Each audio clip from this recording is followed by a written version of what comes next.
SEFQ Hockey 101.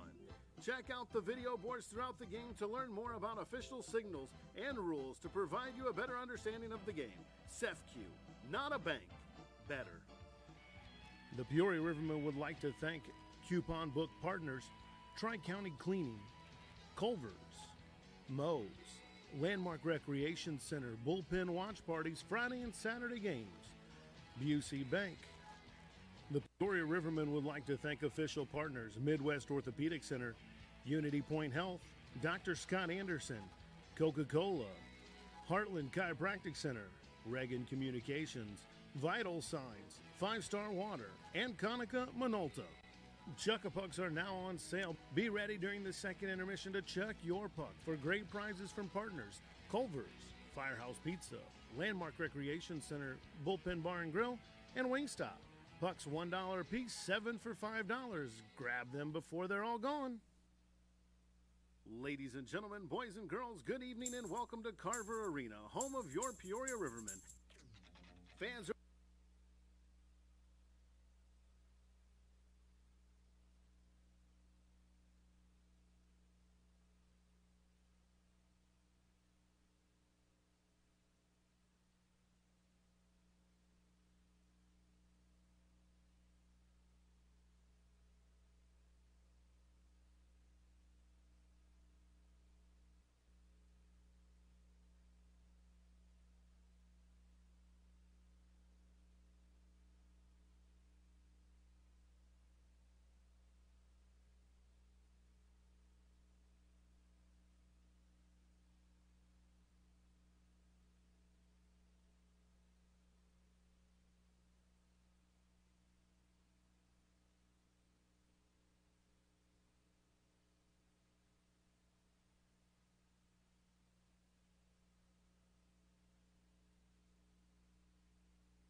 593 days. 593 days. That is how long it has been since the last Rivermen home game. And a lot has happened in that time frame. The world we live in now is a heck of a lot different than the one that saw the Rivermen force overtime and emerge victorious in the shootout over the Roanoke Rail Yard Dogs. But one thing that hasn't changed, and that will never change, one thing that will always remain the same is the love and dedication that these fans have to their Peoria Rivermen. Tonight, they will now be rewarded for that love and their patience as a new wave has arrived and the Rivermen are riding into their 40th season here in the River City. It's the Rivermen hosting the Macon Mayhem up next on the Rivermen Radio Network. Good evening, hockey fans across the land of Lincoln and beyond. Jason Ruff reporting Arena alongside Josh Redmond, the JR Connection here with you tonight as the 40th season of Rivermen hockey gets underway as the Rivermen of Peoria host the Mayhem of Macon. Josh, this is a Rivermen team that, unlike Macon tonight, they have a strong veteran core led up front, of course, by Alec Hageman. Yeah, you hit the nail on the head right off the bat. A strong veteran core, Skylar Mutek, Mitch McPherson, Alec Hageman, Brandon Rumble, just to name a few. You know, you look at the physicality and the experience the game's played just with those names, and Macon's going to have their hands full tonight. Indeed they are. But Hageman is the straw that stirs the drink for this Rivermen squad. 8 years now in the SPHL and 7 for Peoria. He's won a letter, I should say, for the last 3 years. Won a President's Cup with Pensacola last season. Experience, he's got that. Leadership, he's got that. Skill and intensity, oh, you better believe he has that. And Hageman and those veterans are going to be relied on currently in the early going of some of these players. They haven't really played a game since early 2020. Yeah, you know, and that's one of them things, like you said, 593 days is a long time. These guys have been skating, been keeping their legs, keeping their lungs, and, you know, it's going to be one of them things. They're going to have to feel it out for a little bit and see how things go and just play slow. Exactly. Regardless, tonight should be an electric atmosphere. Fans are excited. You're excited. Everyone's excited. I can tell you what, those players in that locker room, they're excited as well. We talked, I should say, with Coach Jean-Guy Trudel about that excitement on the Health Alliance coach's interview, and that is coming up next. Keep it here. You're listening to the Rivermen Radio Network, presented by Paradise Hotel Casino. We'll be right back.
Hey there, Rivermen fans. Jason Ruff here. Welcome back to Carver Arena. It's time for your CityLink 3 Keys to the Game.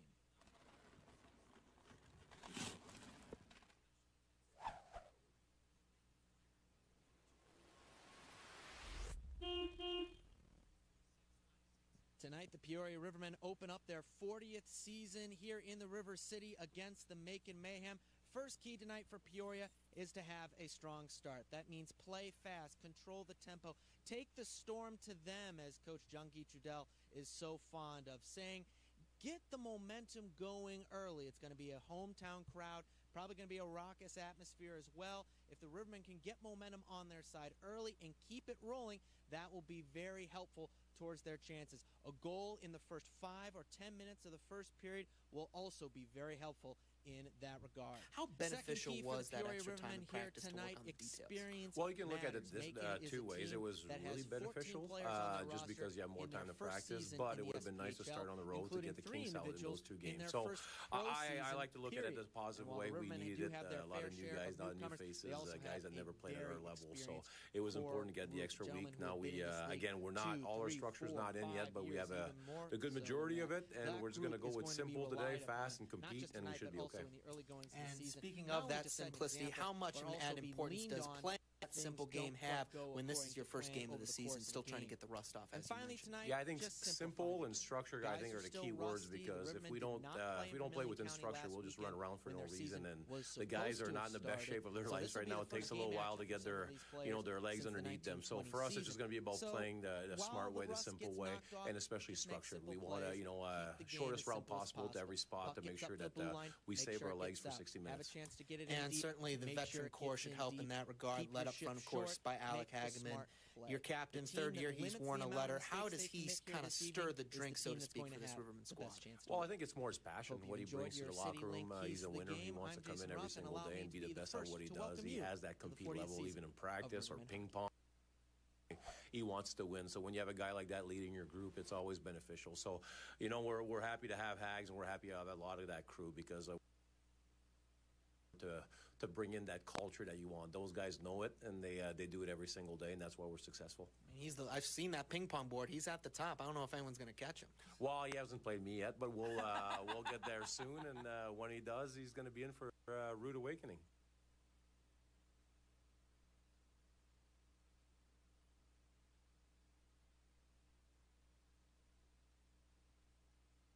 Then I think we brought in a little bit of high-end talent that can play with those guys. I mean, I think we're just going to make our 2 lines more solid up front, and then after that, our 3rd line is going to be kind of our line. We're going to focus on defense and make sure they're on the penalty kill in all those important situations defensively.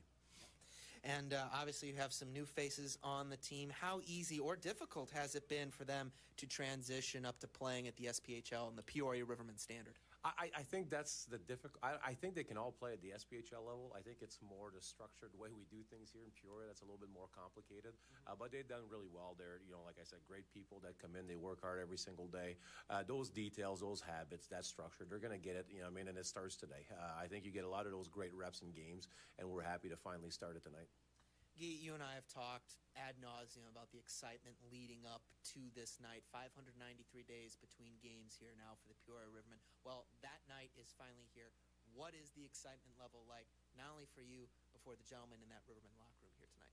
Oh, it's going to be big, but again, as hockey players, you're kind of in that bubble. You can only focus on 2 things. If you let the anxiety or distraction come in a way, you just don't. You're not in your zone. So for us, we're just gonna focus on our activation, our brain, our bodies, and after that, our second part. It's just our task at hand, which right now is the first period. We got to go out there, we got to perform, we got to win that first period, and then after that, the confidence will keep growing. So that's all we're focusing on right now: activating the minds, the body, and making sure the task at hand is done. Well, everyone's getting excited. Should be a fantastic game. Guy, thank you so much for your time. Best of luck tonight. Thanks a lot, Ruffer. It's been Jason Ruff with Jean-Guy Trudel for your Health Alliance pregame interview. We'll be right back after this. Keep it here. You're on the Riverman Radio Network. Stay at the Comfort Suites Peoria, where you will find a world of wonder across the street from the ordinary. Great location, service, and stay. Everything right where you need it. Attention fans, Landmark Recreation Center has partnered with the Peoria Rivermen to make the Bullpen Sports Bar the official watch party host. The Bullpen Sports Bar will air live all of this season's away games. The Bullpen is a spacious and friendly facility that features large TV screens, an in-game sound system, private rooms, and a variety of bar and video gaming games. With our one-of-a-kind features, food and drink specials, we ensure the best sports bar atmosphere in town. The Bullpen Sports Bar and Grill is located inside Landmark Recreation Center, 3225 North Dries Lane, Peoria, Illinois. Like us on Facebook. View our food menus, specials, and upcoming events at landmarkrec.com. From us here at the Bullpen, we would like to say, Go Rivermen! Hanauer Law is a full-service law firm with decades of combined legal experience. We take a team approach, and our goal is to be an advocate for you when you need it most. We have a hat-trick focus on DUI, divorce, and criminal cases that has earned a strong, results-driven reputation throughout the entire state. If you or someone you know needs representation, call the team at Hanauer Law. Put 309-966-4423 in your phone now for when you need it later. Go Reds. You would wait and watch from far away, but you always knew that you'd be the one that worked while they all play.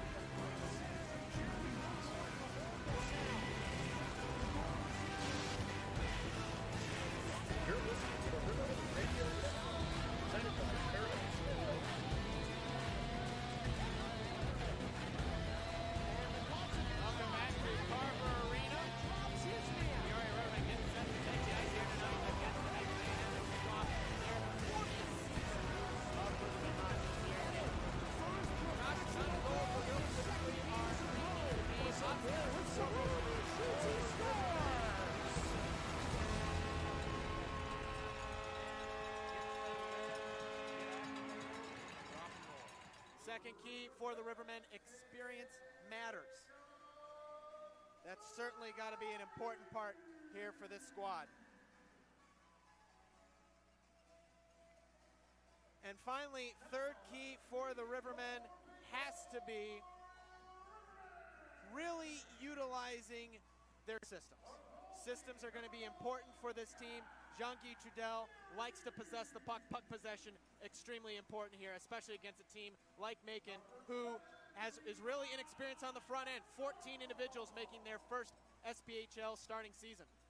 Absolutely, and you got to take that no SPHL experience and maybe exploit that within your system, get a quick goal, and then you're going to be off and running, and things are going to go smooth. So you said it, hit the nail on the head, stay in the system, keep it simple, get your feet going, keep your lungs going, and things are going to work out just fine.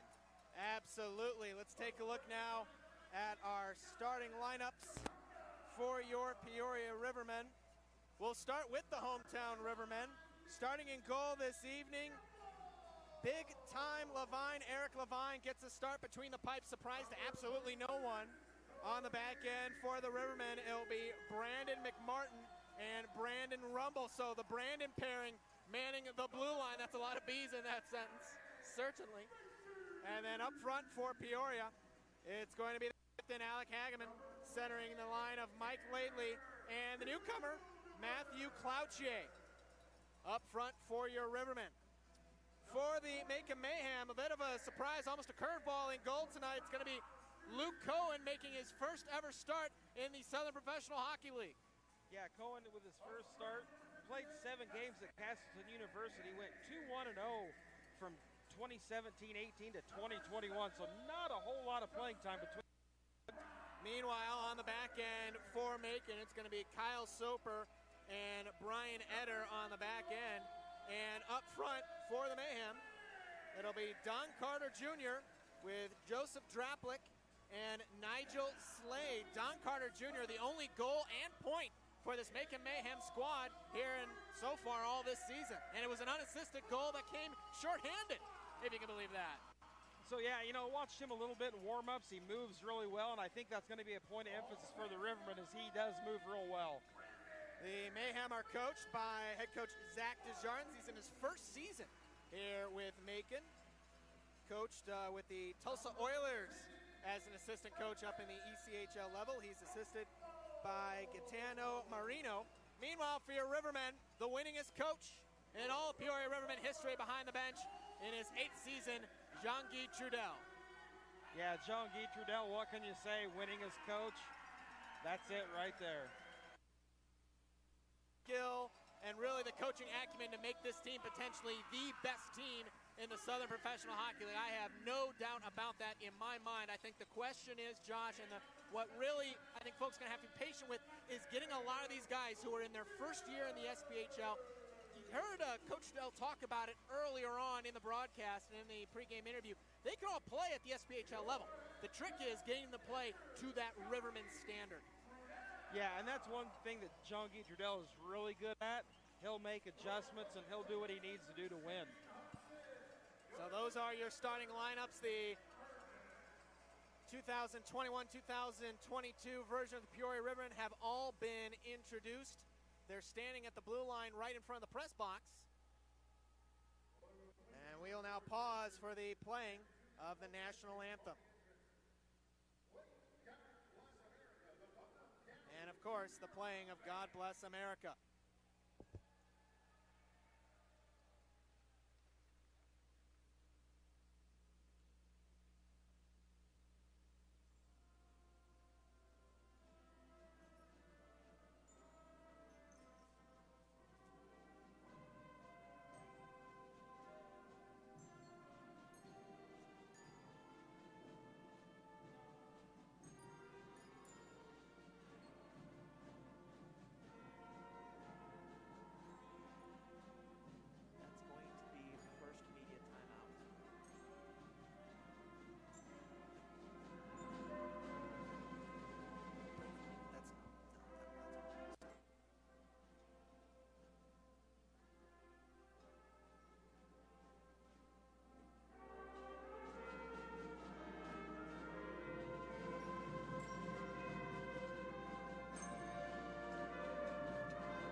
Playing of God Bless America, now to be followed by the playing of the national anthem.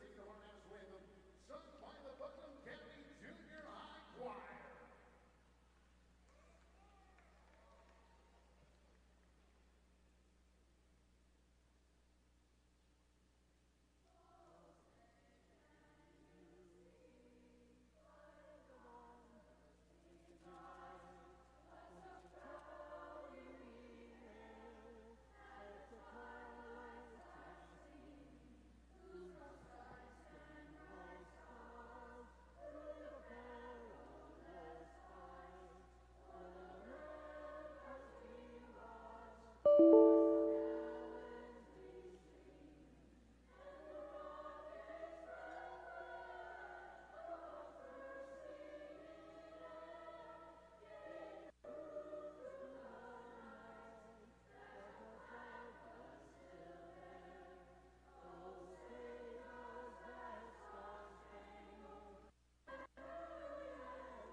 Our national anthem sung with pride here at Carver Arena. We're just about ready to get this one underway. Again, I'm Jason Ruff alongside Josh Redmond. We thank you so much for joining us here for this Friday night of Peoria Rivermen hockey.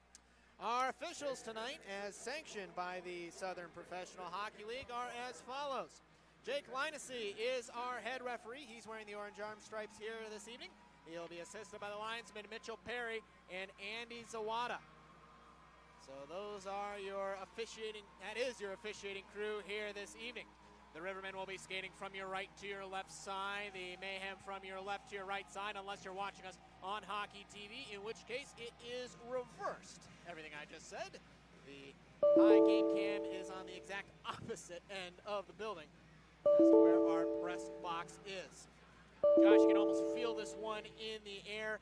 obviously the Rivermen want to get off to a hot start, really exploit this hometown crowd. Absolutely, and it's been a long time, and these fans are itching and ready for some hockey, and I have a feeling it's going to get very, very loud in Carver Arena this fine Friday evening in October. And just to let you fans in, we actually have a little bit of a curiosity about who's going to get the first Riverman goal. We'll tell you about that on the next stoppage of play.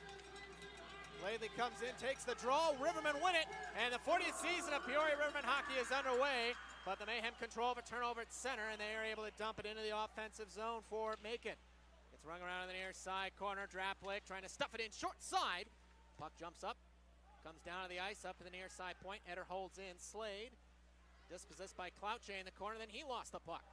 And Clouche able to get it back up the near left side wall, cross ice pass through the middle, picked off. Going the other way, that's Soper. Over the line, dumps it in. Played in behind by the Rivermen netminder. That's Eric Levant. Batted out of midair by Lately and wound up into the Macon bench at center. And this one out of play. But just completed thought. So all three of us, and by three I also include our broadcast intern, Brandon Luisi, we all have a different opinion on who's going to get the first Rivermen goal. I, of course, am going with the captain, Alec Hagman. Josh, you're going with Cody Dion. And Brandon, our intern, is picking Alec Bear. So we'll see if one of us is going to be right, none of us is going to be right, who knows. Smutek off the draw at center and the near left side, able to win it for Peoria. Gets dumped in on the right side wall, no icing here on Peoria. That's going to force the Mayhem to play it. Scrum develops near left corner. They continue to jab away, it comes up the line, held in by Smutek. Shoots one on net, pad save, rebound. Comes right in front of, shot by Bear, just missed. Puck still loose, and it's taken back by Macon. And here come the Mayhem. Cross up through the middle of the ice, picked off. McPherson able to get it out to center. Fans want a penalty, they're going to get one. And the Rivermen are going to go to the Ameren, Illinois power play here. 18:46 to go in the first. Now we're getting that first peek at the power play here. The penalty kill for Macon, they're a perfect 100%. Small sample size thus far on the Mayhem. We're going to the power play, and we're going to see this power play unit here, what they can do. And as you mentioned, I have Cody Dion. More specifically, I called Cody Dion on a tip-in and a power play, and guess who's out there? One Mr. Cody Dion. Exactly. He's got that big frame, and by big, I'm talking 6'4", 225 frame. Peoria wins the draw, face off the left side circle. Up to the near point, Neville now over the far point. Hagman back to Neville, top of the key. Delays up to the right point. Delays, now pass over to Lely, top of the near circle. Now base of the circle in behind near corner. That's Bear trying to feed one over far side for Hagman. A shot. That one soaked up by Cohen, moving from his right to his left to gobble up that shot. And he'll take a whistle. 18:25 to go here in the first period. A minute 40 to go on the Ameren, Illinois power play. First shot on goal of the game belongs to Peoria. Still no score. Face-off upcoming will be to Cohen's left. Here we go now. The draw. Won by the Rivermen. Bear to the far point now, near point Lily. Top of the near circle. Feeds into the slot. Shot by Bear. Oh, just missed. And a puck's going to roll right to the half boards. Rivermen have it. Here's Lely in the slot. Teased up. Fires. He missed wide. Now puck comes back to Lely. Now the near half boards for Bear. Now Neville to Hagman. Right circle. Walks in. Shoots. Pad save. Rebound. Comes back to him. Far corner. Gets it up back to the far point. Cross ice pass. Finds Lely on indirect feed to the half boards. Now Bear in the near corner. Pivots with it. Up to the half wall. Pivots at the near point. Now eventually Neville near point. Hagman to Lely near circle, trying to feed a tap in. Wanted Dion, didn't get him. He was tied up. Hagman wins a race for a loose puck at the half boards. Finds Lely in a cross ice feed from right to left. Lely trying to send it in down low. Gaining the puck first was Tyler Cutting. He'll send it down the length of the ice. Big clear there from Macon. 40 seconds left to go on the power play for Peoria. Yeah, big clear there as Peoria had the Mayhem against the ropes there, but fresh bodies out now for both squads. Here comes Clouche, bursts the speed of the line, left side, has room, gonna shoot, blocker save, made by Cohen again. Rebound in the near corner, getting there first is Hatham Oid, but he couldn't clear, coughed it up. Here to Petrowski, but he couldn't make a play as he lost the puck right in the slot. And comes out to center, Slade able to get the puck out to the middle of the ice, but took a big hit for his troubles. Rivermen control. Looks like Clouche trying to dump it in deep, could not. And the Mayhem have it. Here they come up the other side here. This is Slade. He shoots one on net. Easily handled by Levine. No rebound. So the power play is over. Both teams at full strength, but you got to love Peoria's puck movement. So many great chances for all three of the individuals we thought were going to get the first Riverman goal this season. You're absolutely right. Great chances, and not to discount Luke Cohen as he made 2 or 3 really, really good saves in that sequence down there on the power play for the Rivermen. Absolutely. Face off to the left of Levine. Won by the Rivermen. They try to work up the right side. They get it out to center. Having lost his footing. Found a pass up ahead there for Hildebrand. He shoots, he scores! Tanner Hildebrand, his first goal in his first game in the Southern Professional Hockey League. It is the first Peoria Rivermen goal in 593 days. Rivermen lead it 1-0.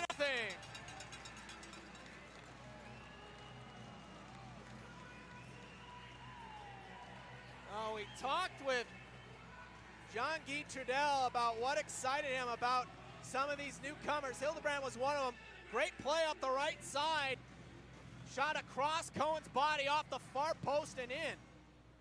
And the Rivermen lead it 1-0. So I guess none of us are right. I'm never right. Big hit off the faceoff as Soper was sent down the ice hard. Rivermen controlling their own zone. Playing off the wall, they get out to center. But the Mayhem get one right back, dump it into the Peoria zone. Lately backhands it off the far right glass out to center where the captain Hagman takes over. Gains the blue line, dumps it in. Looking in behind for Cloutier. He was rubbed off the puck before he could make a play. Now to Barry. Pass was behind its intended target through center. And Macon has it back. They reset in their own zone here. This is Soper. Reverse around, goes right to Hildebrand, far half forward, trying to center one up front, in the net, they score! It went in off of Soper. It's an own goal, and Peoria up 2-0 early. Here in this one, I think they're going to give this one to Hildebrand again. Yeah, it looks like it's going to Hildebrand as there was a little bit of a scramble at the net, and Riverman up 2-0. That might be deflected. Looking at the replay here on the video board, it looks like it might have been deflected by Petrowski, but we will wait until we get official word on that. I can't really tell looking at that replay either. Live, it looked like it went in off of either Soper's blade or his skate. Either way, it's 2-0 in favor of Peoria, and the Rivermen back on the attack, passing through the middle of the ice, just missed its intended target. The Rivermen smell blood in the water, and they're going full-on attack mode, but the Mayhem able to dump the puck into the offensive zone in the near right corner. Scrum ensues for it. Rivermen win it. They are able to get it past Cody Dion, a little too far behind him, rather. But it's able to go out to center. And Oid is able to dump it right back in. Zone.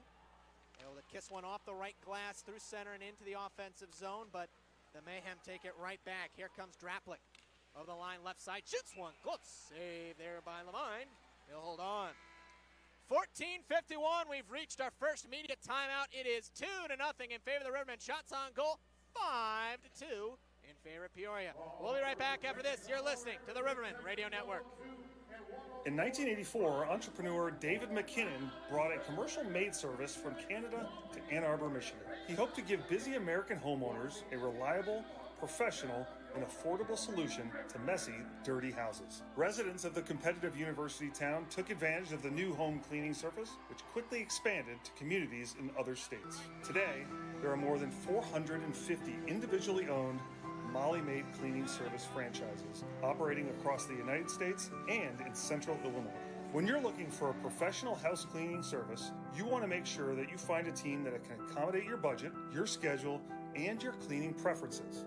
Molly Maid of Peoria is proud to provide thousands of families across central Illinois with industry-leading services tailored to their specific needs. Call us today at 309-791-4278 for a free estimate, or visit us online at mollymaid.com. Molly Maid, a clean you can trust.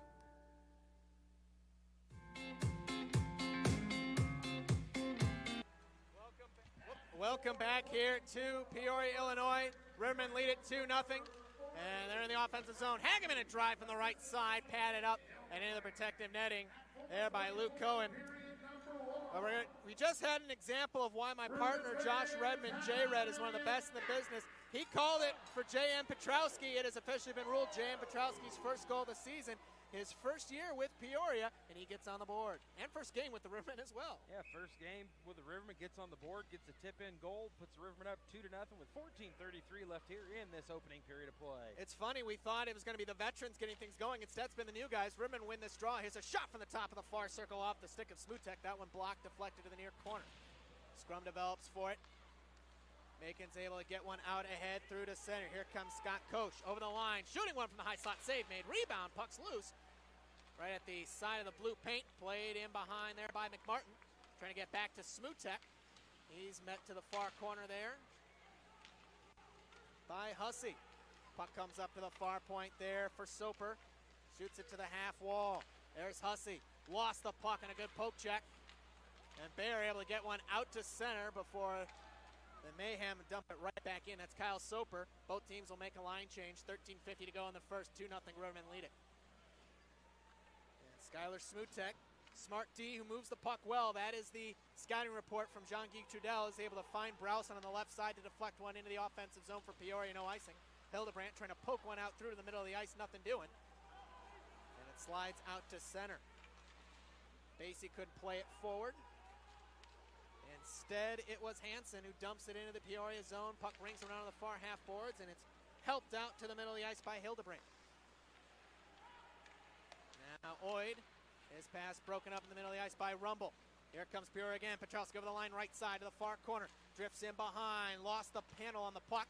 In to help him out is McPherson trying to find it. He has it basically near circle. Up to Basie near left point. He shoots. That one deflected wide off a body in front. Taken back by Oid, and he'll loft it down the ice. This will be an icing call. This icing brought to you by Menhold Construction and Restoration here. 12:54 to go in the first period. Shots on goal officially reads 6-1 in favor of Peoria. They lead it 2-0. And Josh, if you're Peoria, you could not have asked for a better start, not only to this hockey game, but this season. Oh, you're absolutely right. Couldn't have asked for a better start hot with Hildebrandt putting one in. And then a minute and 14 seconds later, Petrowski put one in for the 2-0 lead, and you're just building on it right now. Face-off draw won by Peoria. They've been dominating at the dot. Ooh, and almost putting one in on a backhander through the blue paint was Mike Laley. He just put it through the crease. Rivermen have to regroup on their own line. Here comes Peoria. Neville, left side. Over the line, trying to get to Laley. Got a shot towards the net, just hit the side of the cage there. And puck caroms out to center. McMartin to Neville from left to right at the center stripe. And he'll just golf chip it in and go for a line change. Macon will regroup in their own zone here. There's Slade with it in his own zone. Looking to Menton, who dumps it in right on goal. And that's going to allow Eric Levine to sit on the puck and take a whistle, slow the game down a little bit. No need to take any chance, especially up 2-0 here in the mid-stage of the first period.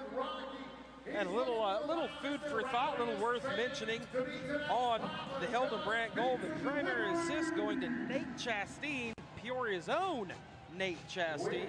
So a hometown guy getting his name on the score sheet this evening. Excellent. You love to see that as the Rivermen win the draw in their own zone.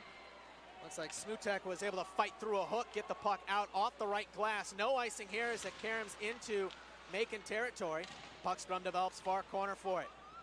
They continue to jab away at it. One in behind by Levy Armstrong. Base near circle, trying to feed one out in front. Puck caroms up to the line. That point vacated there by the veteran. That one, Alex Basie, is able to catch up to the puck at center, dump it in, and he'll go for a line change. Basie, one of those many FPHL call-ups, not only among the Rivermen, but also in the entire Southern Professional Hockey League. As Macon able to get one out through the center, but the Rivermen take it back. Dion. Over to McPherson, right side. He took a big shoulder as he stepped in over the line. Lost the puck as a result. Macon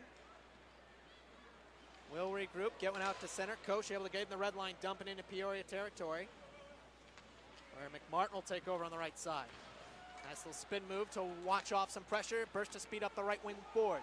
Cuts in the middle. Feeds to Barrett. Drive. He scores! Alex Bear, a bullet just pouring it on here early. That's a 3-0 lead for the Rivermen. What a play entering the zone by McMartin as he found Alec Bear all alone atop the left circle, and Bear just wound up and fired that bad boy home, and it was either going in the net or going through the glass behind the net. It didn't matter, but it went in the right spot. Rivermen up 3-0. Alec Bear, fifth-year pro. He's had 2.5 years in the ECHL, 2.5 in the SPHL. He's a veteran of the highest order. There we have our veterans finally getting on the scoreboard. As Cloutier carries it over the line left side for Peoria. Into Macon territory. Peoria not letting up off the gas. Shot comes in from the right half boards. Save made by Cohen. Comes up the line, Basie. Now to the far half boards. Shot comes in again. Now back to Basie, near point. There now to Cloutier. Cycles it down low for the captain, Hageman. Alec Hageman into the high slot. Now backhand pass to Basie. Shooting. Blocked in front.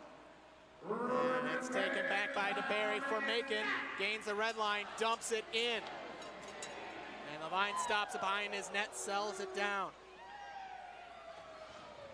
We have reached the halfway point of this first period, and we already have a field goal of goals here for the Rivermen as one of the Peoria forwards, that's Smutek, our other defenseman, got hooked on the play. No call. Here comes a shot as it comes in on the left side, pad aside by Levine. Macon trying to answer offensively here. Scrum develops in behind. Taken back by Pietrowski. Here come the Rivermen. Possible 3-on-2 developing. However, it looks like Browson was at the end of his shift. Just going to gain the red line. Fired on net. And Cohen will take a stop. We're going to take another immediate timeout. 9:36 to go in the first period. It's the Rivermen up by field goal. 3-0 over Macon. When we come back, you're listening to the Peoria Rivermen Radio Network. Peoria's playing tonight in the heart of is taking flight. Peoria's playing tonight. Now I can't shake Peoria off my mind. Peoria plays for life. Plan your adventure at discoverpeoria.com. Getting the kids to practice on time. Remembering if it's your day to bring snacks. Making it to the game with a clean jersey. Why are simple things sometimes so complicated? Thankfully, with Auto Owners, insurance doesn't have to be one of them. Auto Owners works with independent agents who answer when you call, so you can worry about more important things, like whether your kid is going to run toward first or third base. That's simple human sense. Ask the Preston Insurance Agency in Peoria if Auto Owners make sense for you. Hey Rivermen fans, this is Skylar Smutek. You're listening to the Rivermen Radio Network presented by Paradise Hotel Casino. Back here in Peoria, face-off won by the Rivermen, but they lose the puck possession in the offensive zone. They get out to center. We got a penalty upcoming here against Peoria. I mean the call, so just as the Rivermen got a chance to work on their power play, now they're going to get a chance to work on their penalty kill, as it looks like Brandon Rebel is going to have a seat in the sin bin. And as we said, got a good look at the Rivermen power play earlier. Now we're going to get a peek at the penalty kill for this home team. Power play for Macon. They have yet to convert. They are 0% on the power play. So we'll see what the Rivermen can do here and hopefully keep that at a 0% power play for the Macon Mayhem. Absolutely. Face-off will be to the right of Levine. As we await the face-off. Now the draw. Won by Peoria. Smutek in the right corner. Hill lofted off the right side glass and down. Peoria penalty number 18, period number 1. It's a and now here comes Macon as they reset. They come up through center. Pass the near right side. Finds the man Swiderski. He lost the handle on it, and Levine's actually going to clear it down the length here. Good play by him.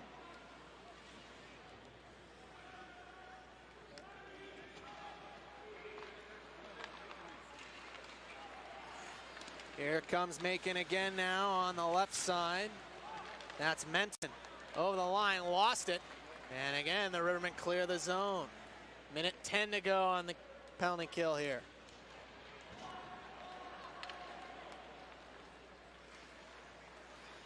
With it now, Brent Menton. Burst of speed right up the middle. Looking for Hussey, base of the near circle in Peoria zone. Macon gets set up. Hussey again, lost the handle on the puck. Scrum develops near right corner. Oh, a big hit in behind as Alex Basie laid his man to the deck. But the Mayhem still control the puck. Here's a point shot. That one blocked in front by Laidley. And he's able to get it out to center, forcing the Mayhem to regroup in the middle of the ice. But here they come up again quickly. Cross-ice pass broken up by Laidley. He has it again, and he'll clear it off the right side glass and out to the Macon line. 23 seconds to go on this kill for Peoria. Hansen drops one off for Soper. Over the line, left side, trying to maneuver his way in. He lost the puck, and it's going to wind up going right to Levine. He'll take a whistle. A little bit of pushing and shoving after the fact in the right corner. Some pleasantries being exchanged. Perhaps Halloween candy suggestions being given out. That could very well be, or these guys discussing what they read over their 593-day layoff. Of course, that could be that as well.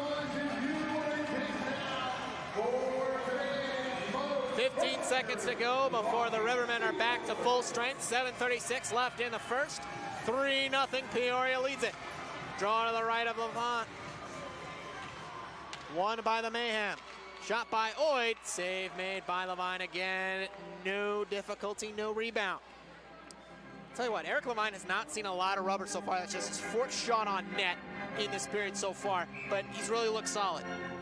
Yeah, Eric Levine, he's a very positionally sound goaltender, and I'm no Mitch Korn, but I can watch how Levine plays, how he moves, and he's very positionally sound. Rivermen clear this puck down the length. That'll do it. Peoria's back to full strength. You fans are going to hear from Eric Levine, our first intermission interview coming up in the first intermission. But first, Macon brings the zone puck over the line to the left side here. That's Ford, but then quickly lost it. Cutting fresh onto the ice for the Mayhem. Shoots it right back into Peoria territory. Neville will take over. Now to Smutek, left side shot of the boards. Looking for Petrowski. Able to find him. Petrowski over the line, trying to feed one to the right side. He has Dion trying to force one out in front. Puck's loose. Oh, and it gets sent right back into the blue paint and right to Cohen, who is able to basically just fall on the puck. He was already in the process of falling down. He was able to fall on top of it as it came right to him. A little bit of pushing and shoving after the fact, but nothing really to write home about. Luke Cohen, a real soldier of fortune there as he was going down as that puck was glancing back into the blue paint, as you mentioned, and falling on it, preventing it from going across that red line. The Rivermen, you can tell, and obviously fans who have watched this team for many years know it well, but this team is just relentless at the point of attack. Puck goes in the corner, they're throwing it towards net, trying to get a weird goal. We saw one of those so far this period, but that's kind of been the MO, at least offensively, or at least part of it, for this Peoria Rivermen squad. Macon, however, wins the draw. They get up to their own line and eventually out to center, but Peoria controls. Here's Lavey over the line, right side, onto the stick of Cloutier, trying to shot that one broken up. Comes back to Hagman, now Neville. Trying to shot pass over to the near side, looking for Cloutier at the base of the circle. That one him in the boot and carried him out to center. And now the Mayhem onto the attack, onto the referees up. Penalty upcoming. I think it's going to be against the Rivermen. Holding is going to be the call. Let's see here. I believe it's going to be McMartin. They're going to be taking off. The Rivermen door is open. Oh, it was close. It was Rumble. So he's going to have a seat in the sin bin. So once again, Peoria going to the penalty kill. Yeah, Brandon Rummel going back into the penalty box for the second time this evening. Rivermen right back to the penalty kill, as you mentioned, and that penalty kill 1 for 1 so far. Brendan Rumble, one of 4 assistant captains. John Gutrudel having 2 sets, 1 for home, 1 for the road. And Rumble's one of the home assistant captains. They win this draw in their own zone. Here's Petrowski working up ahead, shorthanded 2-on-2, gains the red line, decides he's going to play it safe, smartly as well, and just dump it in. That's what we were talking about earlier on in the Hopen. Smart, simple hockey. No need to take too many crazy chances. You're up 3-0 late first. Now Hatham Oid drops one off there for his teammate Eder. And Hansen lost the puck at the Peoria blue line. Alec Hageman sends it down the length of the ice. Veteran captain showing great poise. He had a couple of red uniforms around him.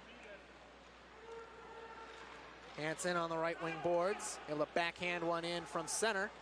But it's taken back and cleared down the length there by Neville.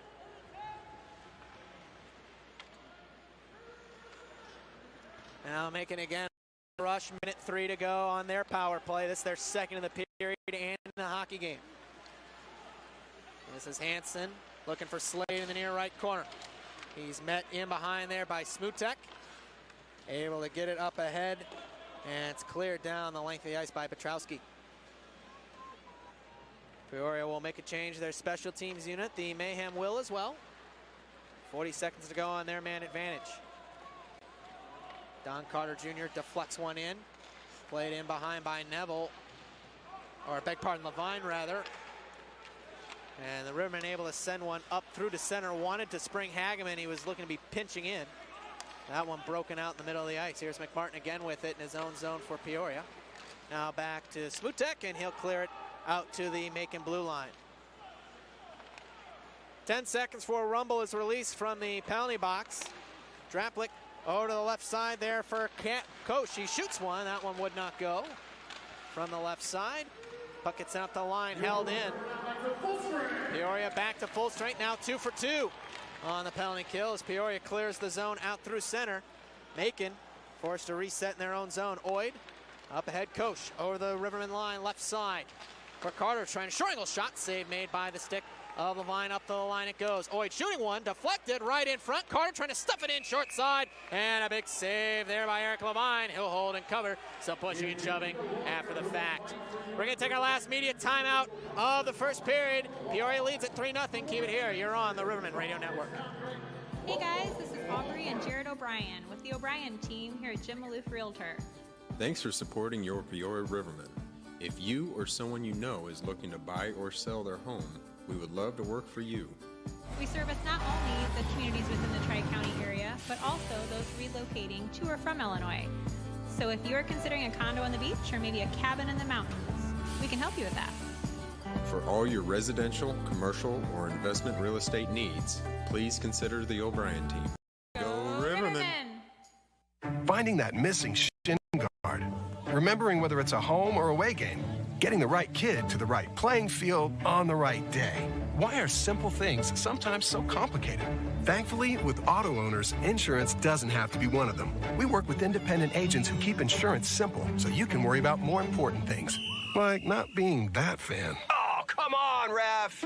That's simple human sense. Ask Envision Insurance Group in Peoria, Galesburg, Morton, and Decatur if auto owners make sense for you. Welcome back to the Riverman Radio Network.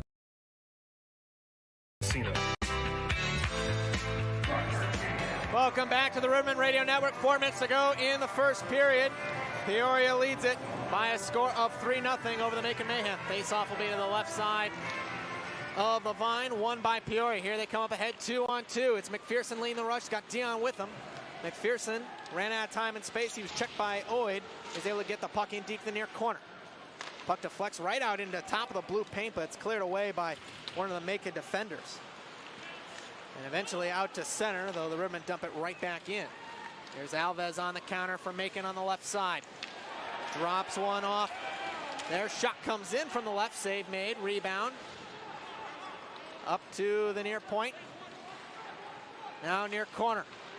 Swiderski shoots one from the near right half boards. That one soaked up and held there by Levine. 3:20 to go here in the first period. Josh, it really seems like Macon has not had any of the grade A plus scoring quality chances that Peoria has had. I think they may have had one so far. And they're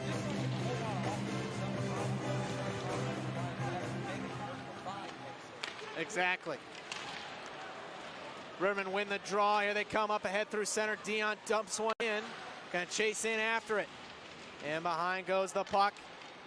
Taken back by Macon. Kissed off the near glass by Tyler Cutting. Up ahead through to center. Trying to force his way into the offensive zone was Brendan Hutsey. He was met by McMartin's shoulder. Puck comes up to the far point. Held in there by Soper. Loose puck in behind now to the near corner. Play by McMartin. Outlet pass connects up ahead to the right side. Here comes Levy Armstrong. Fights off a check. Face the far circle, trying to cut in. Save made, rebound. Puck's loose. And it's taken back there, looks like by Zach Boyle. And he'll settle it down. Macon Mayhem, they're really, I tell you what, Macon's passes up through the middle of the ice have been nowhere near accurate. The Rivermen have just been picking those off or disrupting them. Macon has not been able to get any kind of offensive forecheck going on. Delayed offside here, forces Peoria back to center. That'll give Macon some time and space to maneuver. There's Hansen up through the middle, got some help. Let the Rivermen take it right back. In his own zone now, Petrowski to Basie left side. He will backhand one in, looking for Clouche behind the net. Clouche couldn't fish it out of there. And here comes Macon as Draplik dumped this one in, or rather that was Slade. Scrum develops in behind. Eder pinching in. Looking there for Carter Jr. Carter's pinning the boards. One of his teammates comes in to help him. He's met by two white Rivermen uniforms.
Goes to the far side corner. Now base in behind. Bear delays. Trying to backhand one out in front. A little cheeky play. Slides out between the two Rivermen defensemen and out to center. Eventually, Rumble's going to settle things down his own zone. Feeds one indirect from McPherson left side. Play's going to be whistled dead on an offside call. Now the Rivermen like to move fast and like to possess the puck. That one, though, a little too quick, I think. 34.8 seconds to go. Shots on goal technically read 10-8 in favor of Peoria. Macon has had a lot more shots on goal as of late in the last couple of minutes, but they've really been more of the C+, maybe B- quality, whereas Rivermen's chances have been all in the A, B+ range. Peoria wins this draw, dumps one in deep to the near left corner Macon zone. Play it up the line. McPherson holds it in. Puck caroms around the boards to the far corner. Clouche doing battle with Cutter in it there. A couple more bodies coming in to help from both sides. Rivermen win the battle there. Cross ice pass, finds Martin indirect. Tried a shot, and that one blocked. And here comes Alves. He's not going to get anywhere close to the net in time for a shot as the horn sounds, ending the first period of play here for the 2021-2022 season. Almost forgot what year it was, but you cannot be more pleased if you're a Rivermen fan. Peoria up 3-0 over the Macon Mayhem. Shots on goal through the first 20 minutes, 10 for the Rivermen, 8 for the Mayhem. We're going to take a brief, about 3-minute, 30-second timeout. When we come back, it'll be time for the T-Mobile First and Miss Report, brought to you by T-Mobile, the leader in 5G. After one again, it's the Rivermen 3, the Mayhem nothing. When we come back, you're Rivermen Radio Network.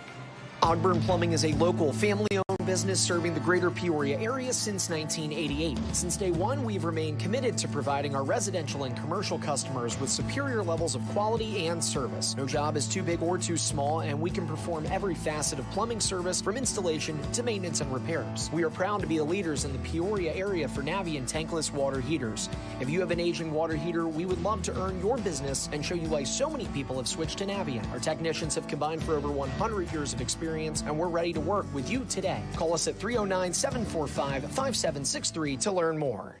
Looking for high-quality printing solutions at an affordable price? Quick Copy has you covered. Quick Copy's Business Solutions provide the right services to meet your company's printing and business document needs. Quick Copy's fast turnaround time allows your business to keep pace while delivering the exceptional quality and service you deserve. Quick Copy can serve businesses of any size and is an official printing partner of the Peoria Rivermen. From full-color solutions to brochures, mailings, newsletters, banners, and posters, Quick Copy has your needs covered. Contact Jim Lawless at 309-688-2155 for more information on how Quick Copy can help your business. How do you know when it's time to get it to Gerber? When he was wrong about the right-of-way. When your fender can't fend for itself. When that parking space wasn't as spacious as you thought. That's when you get it to Gerber. Gerber Collision and Glass is over 80 years experience and more than 360 locations nationwide that guarantee their work for life. So when you want it done right, get it to Gerber. When objects in your mirror are actually much closer than they appear. Yep, get it to Gerber. At Prexshot Compounding Pharmacy, we have what you need to enjoy better health and a better life. I'm Corey Dolan, owner and head pharmacist at Prexshot Compounding Pharmacy. We are excited to announce that we now offer delivery on everything, including prescriptions, supplements, CBD oil products, essential oils, and more. Visit us in the Junction City Shopping Center, our CBD kiosk at Northwoods Mall, and order online at Prexshot.com. Prexshot, better health, better life. Since 1887, the sheet metal workers of Local Union No. 1 have served Central Illinois with a proud history of skill and excellence. Our goal is to provide the highest quality of sheet metal craftsmen for the residential, commercial, and industrial construction industry. When you choose one of our union members, you're getting a highly trained professional with the knowledge and skills to provide you with top quality craftsmanship. Make the smart choice. Choose Local Union No. 1. When your child is hurt, the last thing you want is to spend hours in an urgent care or ER filled with sniffling, sneezing, sick people. You want the right care right now. You want Midwest Ortho First. We are the area's only walk-in clinic for sprains, strains, and breaks. You see the right provider right away. And because it's a regular office visit copay, you'll save money too. See Midwest Ortho First for all your ouch moments. Open 7 days a week on Allen Road in Peoria.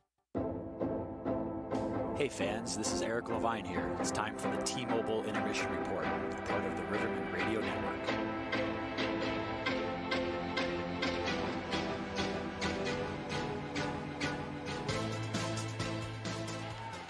Welcome back to Carver Arena here in the glorious city of Peoria, where the hometown Rivermen lead it by a field goal, 3-0 over the Macon Mayhem. I'm Jason Ruff. It's time for the T-Mobile First Intermission Report, brought to you by T-Mobile, the leader in 5G. Well, Josh, we mentioned it earlier, but you couldn't ask for a better start if you're the Peoria Rivermen. More importantly, they got the first goal, and they got it early. Yeah, just 3.5 minutes in, Tanner Hildebrand connecting, putting the puck over the shoulder of Luke Cohen for that quick 1-0 lead, as you said, and then adding to that just 61 seconds later. Exactly. J.M. Petrowski able to get a skate or a boot or something on to deflect a pass from Hildebrand off of him, or that pass coming from the right corner off of him and into the back of the net. For a second I thought it was deflected in, I thought at least, by a Macon defender. You had the great eye. It shows why you're one of the best in the business, my friend.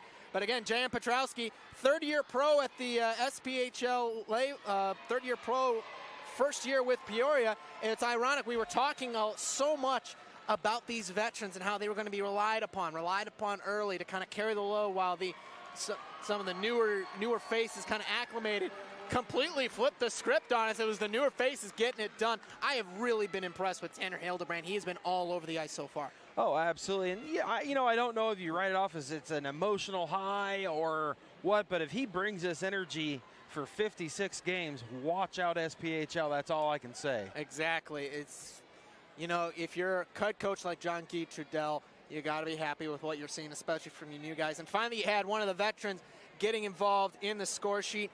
Alec Baird, just an absolute cannon off a nice feed from Brandon McMartin. I want to call out McMartin on this play because he had a great heads-up play to put the puck off the right glass to himself, continue moving forward, I've seen plenty of guys in all kinds of leagues and levels just come up the right side, try to force that puck in, try to make a play, but instead he forced the defense back, found Bear all alone the high slot, and Alec Bear showing off just that howitzer of a slap shot right into the top drawer. You said it, that was either going to go into the back of the net or through the net or through the glass high.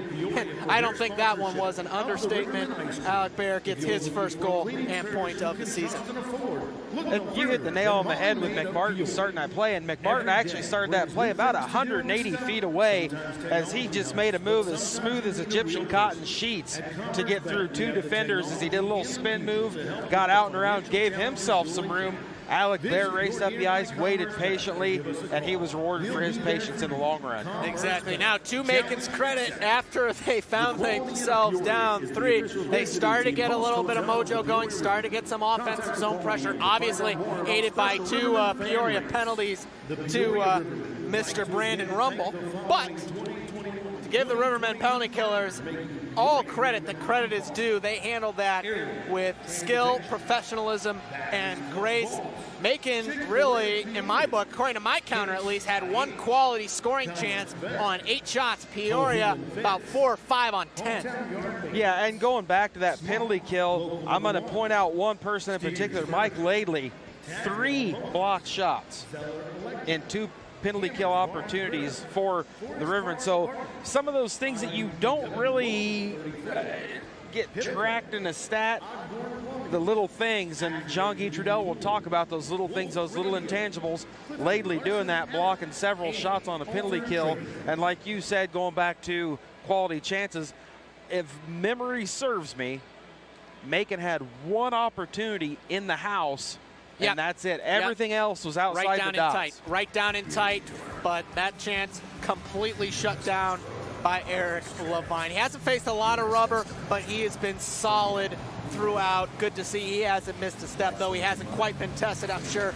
as maybe some fans would want to see out of a goaltender of the caliber of Eric Levine. They want to see the big save, they want to see the big thing, but it takes a lot to maintain your composure, especially for a goaltender, when your team is blocking shots, possessing the puck, and really taking it to the mayhem. Your job is a lot easier, but that can also allow you to get into a lull mentally. Yeah, and I think Eric Levine's one of them guys, maybe not get into a lull. You know, Eric Levine, he never shows complacency, so I think he's going to stay on top of his game, and if Macon's going to beat him and put one in the back of the net, they're going to have to work for it. Well, we had a chance to sit down with Eric Levine, talk to him about how he maintains his mental composure. Yoga, meditation.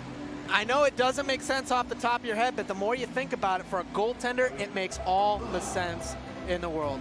We talk with Eric and about that and much, much more. Our first intermission interview coming up on the other side of this break. Keep it here. This is the T-Mobile Intermission Report, a proud part of the Peoria Rivermen Radio Network.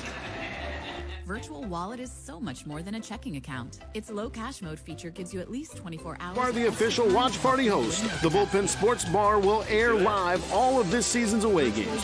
The Bullpen is a spacious and friendly facility that features large TV screens, an in-game sound system, private rooms, and a variety of bar and video gaming games. With our one-of-a-kind features, food and drink specials, we ensure the best sports bar atmosphere in town. The Bullpen Sports Bar and Grill is located inside Landmark Recreation Center, 3225 North Trees Lane, Peoria, Illinois. Like us on Facebook. View our food menus, specials, and upcoming events at landmarkrec.com. From us here at the Bullpen, we would like to say, go Rivermen! One way we're making a difference. Stay at the Comfort Suites Peoria, where you will find a world of wonder across the street from the ordinary. Great location, service, and stay. Everything right where you need it. Then your bank should help you budget even Getting better. the kids to practice on time. Remembering if it's your day to bring snacks. Making it to the game with a clean jersey. Why are simple things sometimes so complicated? Thankfully, with auto owners, insurance doesn't have to be one of them. Auto Owners works with independent agents who answer when you call. So important things, like whether your kid is going to run toward first or third base. That's simple human sense. Ask the Dempster Insurance Agency in Peoria if auto owners make sense for you. Stay at the Quality Inn and Suites, where you will find a world of wonder across the street from the ordinary. Great location, service, and stay. Everything right where you need it. Located at 4112 North Brandywine Drive in Peoria, right across from the Northwoods Mall. Hi fans, this is head coach Jean-Guy Trudel of your Peoria Rivermen. You're listening to your Rivermen Radio Network, presented by Paradise Hotel and Casino.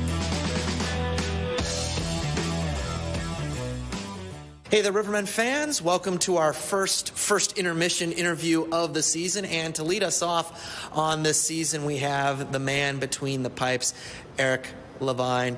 Eric, first off, welcome back to Peoria. What has the anticipation been like for this season?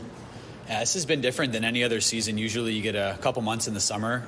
This feels like it was an extended vacation. It's been 18 months since our last game, so the anticipation is high.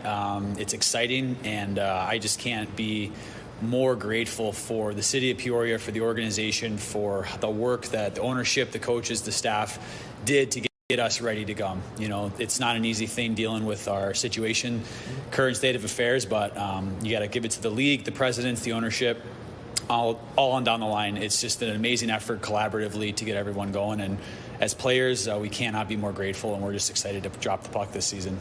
You have a very strong core group of returners coming to this Rivermen squad. How fun was it to see some old faces as well as some new ones in the locker room? Yeah, it's always great to see guys, Hags, Nevs, Dion, Smutek, Bearsy, Mitch. It's so great to see some guys returning, and the new guys have been awesome. I think we have a close group. It's fast-paced. I like our team, and I think every year, you have a different identity. So certainly we're going to find out what our identity is early this weekend, and I think we've worked extremely hard. Training camp, preseason leading up to this, so I like our squad, and I think we're going to have some exciting hockey for the fans this year. How beneficial was the extra week to prepare for the home opener? Peoria originally slated to go start the season in Vermilion County. That did not happen. Extra week to prepare before the home and season opener here this Friday. Yeah, details. That's the one thing that I think we use this time wisely. Our coach, Jean-Guy, is really big on details, and there's a lot of not only physical effort, but mental effort you have to have as a player to be on this team. So we needed that week just to shore up some of our things, our neutral zone, our breakouts, being guys, just being in the right places. And that doesn't just happen in 1 week. So it was upsetting not to play. We definitely wanted those reps, but we also said, hey, there's nothing we can do about it.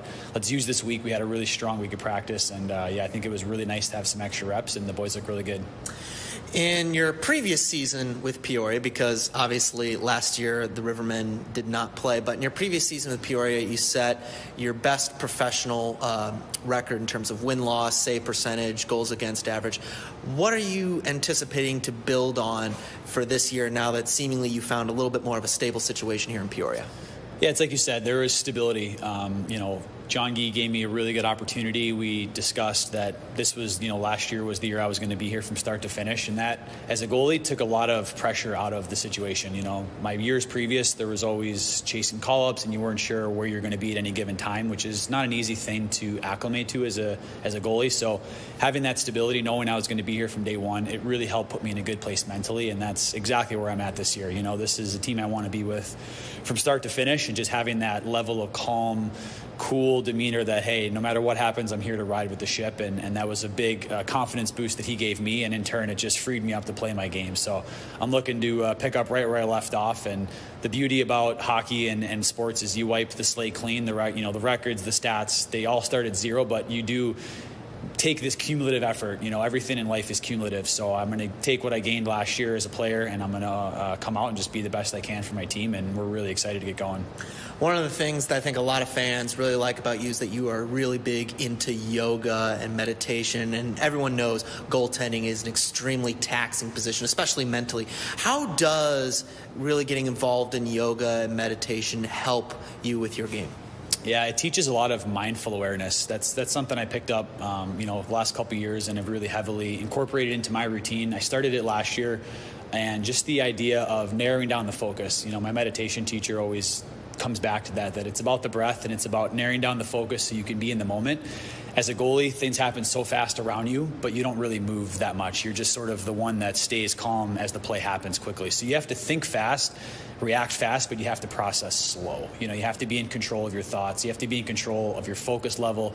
So doing mindful breathing, whether it's yoga, whether it's meditation, something where you're focusing inward, gives you a really good sense of cerebralness that I think high-level goalies need, and it really helped me out, and it just really balanced out my game. I was a very athletic, pretty strong, very quick goalie, but I didn't really have the complete package. So this was something that just really kind of gave me the balance that I was missing, and I just really appreciated what it did for me mentally, and I'm looking to take what I've learned this last couple months and really continue to apply it. And yeah, there's nothing better as a goalie than being flexible, but also having that mindfulness, which really does help. Wonderful. Eric, thanks so much for your time. Best of luck this evening. Yeah, thank you very much. It's been Jason Ruff with Eric Levine for our first intermission interview. We'll be right back after this. Keep it here. You're listening to the Riverman Radio Network. Hanauer Law is a full-service law firm with decades of combined legal experience. We take a team approach, and our goal is to be an advocate for you when you need it most. We have a hat-trick focus on DUI, divorce, and criminal cases that has earned a strong, results-driven reputation throughout the entire state.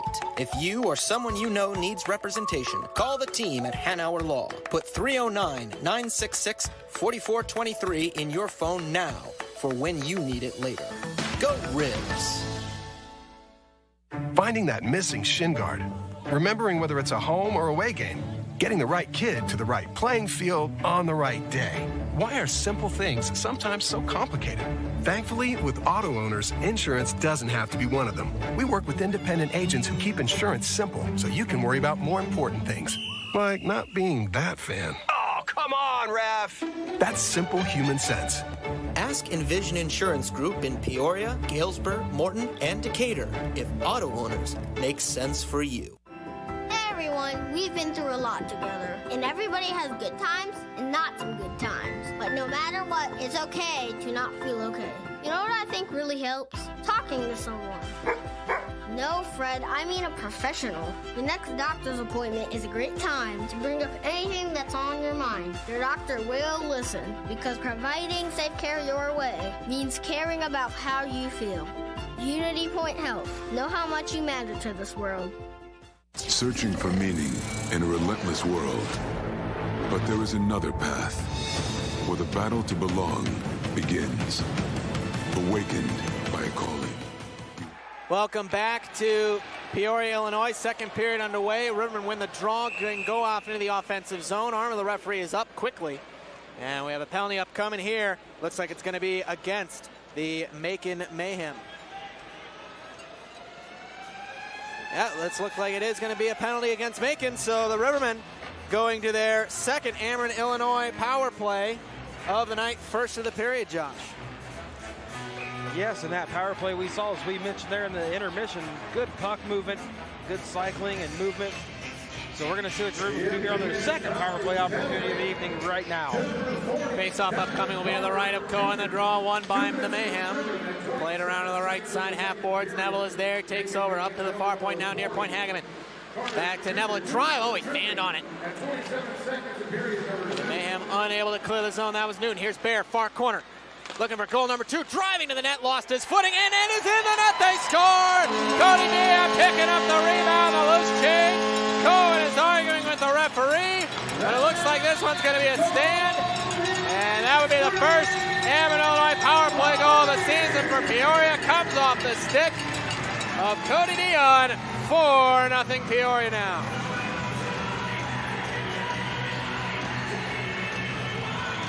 It's a great play by Alec Bear, driving to the net from the left side. And it looks like we're going to have a goaltender change. Looks like Michael Stelatis is coming in. And Luke Cohen's night is done after just a hair over a period of work.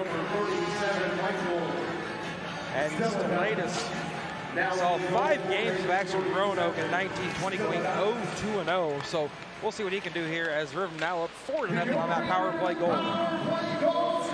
First goal and point of the season for Cody Dion. Rivermen win the draw at center. They control. Here they come on the attack again. Here's Bronson trying to feed. Hildebrand, he scores! Holy guacamole, Tanner Hildebrand stuffing it in. Top cheese on the right side. First shot Stolit saw, and he could not pick it up. Hildebrand, his second of the game. It's 5-0 Peoria. You said it. This kid remains hot. Look out, SPHL. John Guy Trudell might have a good one on his hands here. I know, early sample size, I know, but still, you got to be loving what you're seeing out of this kid. And Petrowski taking that puck and absolutely going as high as he can. And I'm going to tell you, I'm not too for certain you could have fit a sheet of paper between the puck and the crossbar on that one. And I want to see the puck to see if it's got a red scuff mark on it. No kidding. And the Macon Mayhem have called timeout trying to get something, anything going. And you see Zach Desjardins on the Macon bench. He is animated and really getting in this guy's face. Obviously, you can't like what you're seeing right now, but what we're seeing right now from Peoria is just total offensive domination. Yeah, you know, and like Jean-Guy Trudell said in the pregame interview, we're just going to keep it simple, and this is keeping it simple. Just keep feeding them that soup, Guy. Smutek off the draw at center for Peoria, dumps it in on the left side. Scrum develops near corner. They continue to jab away at it. And gets chipped out to center by DeBerry. Rivermen controlling their own zone. Working up the near right side. Looking there, looks like, yep, that's Armstrong. Carries in now over to the left side.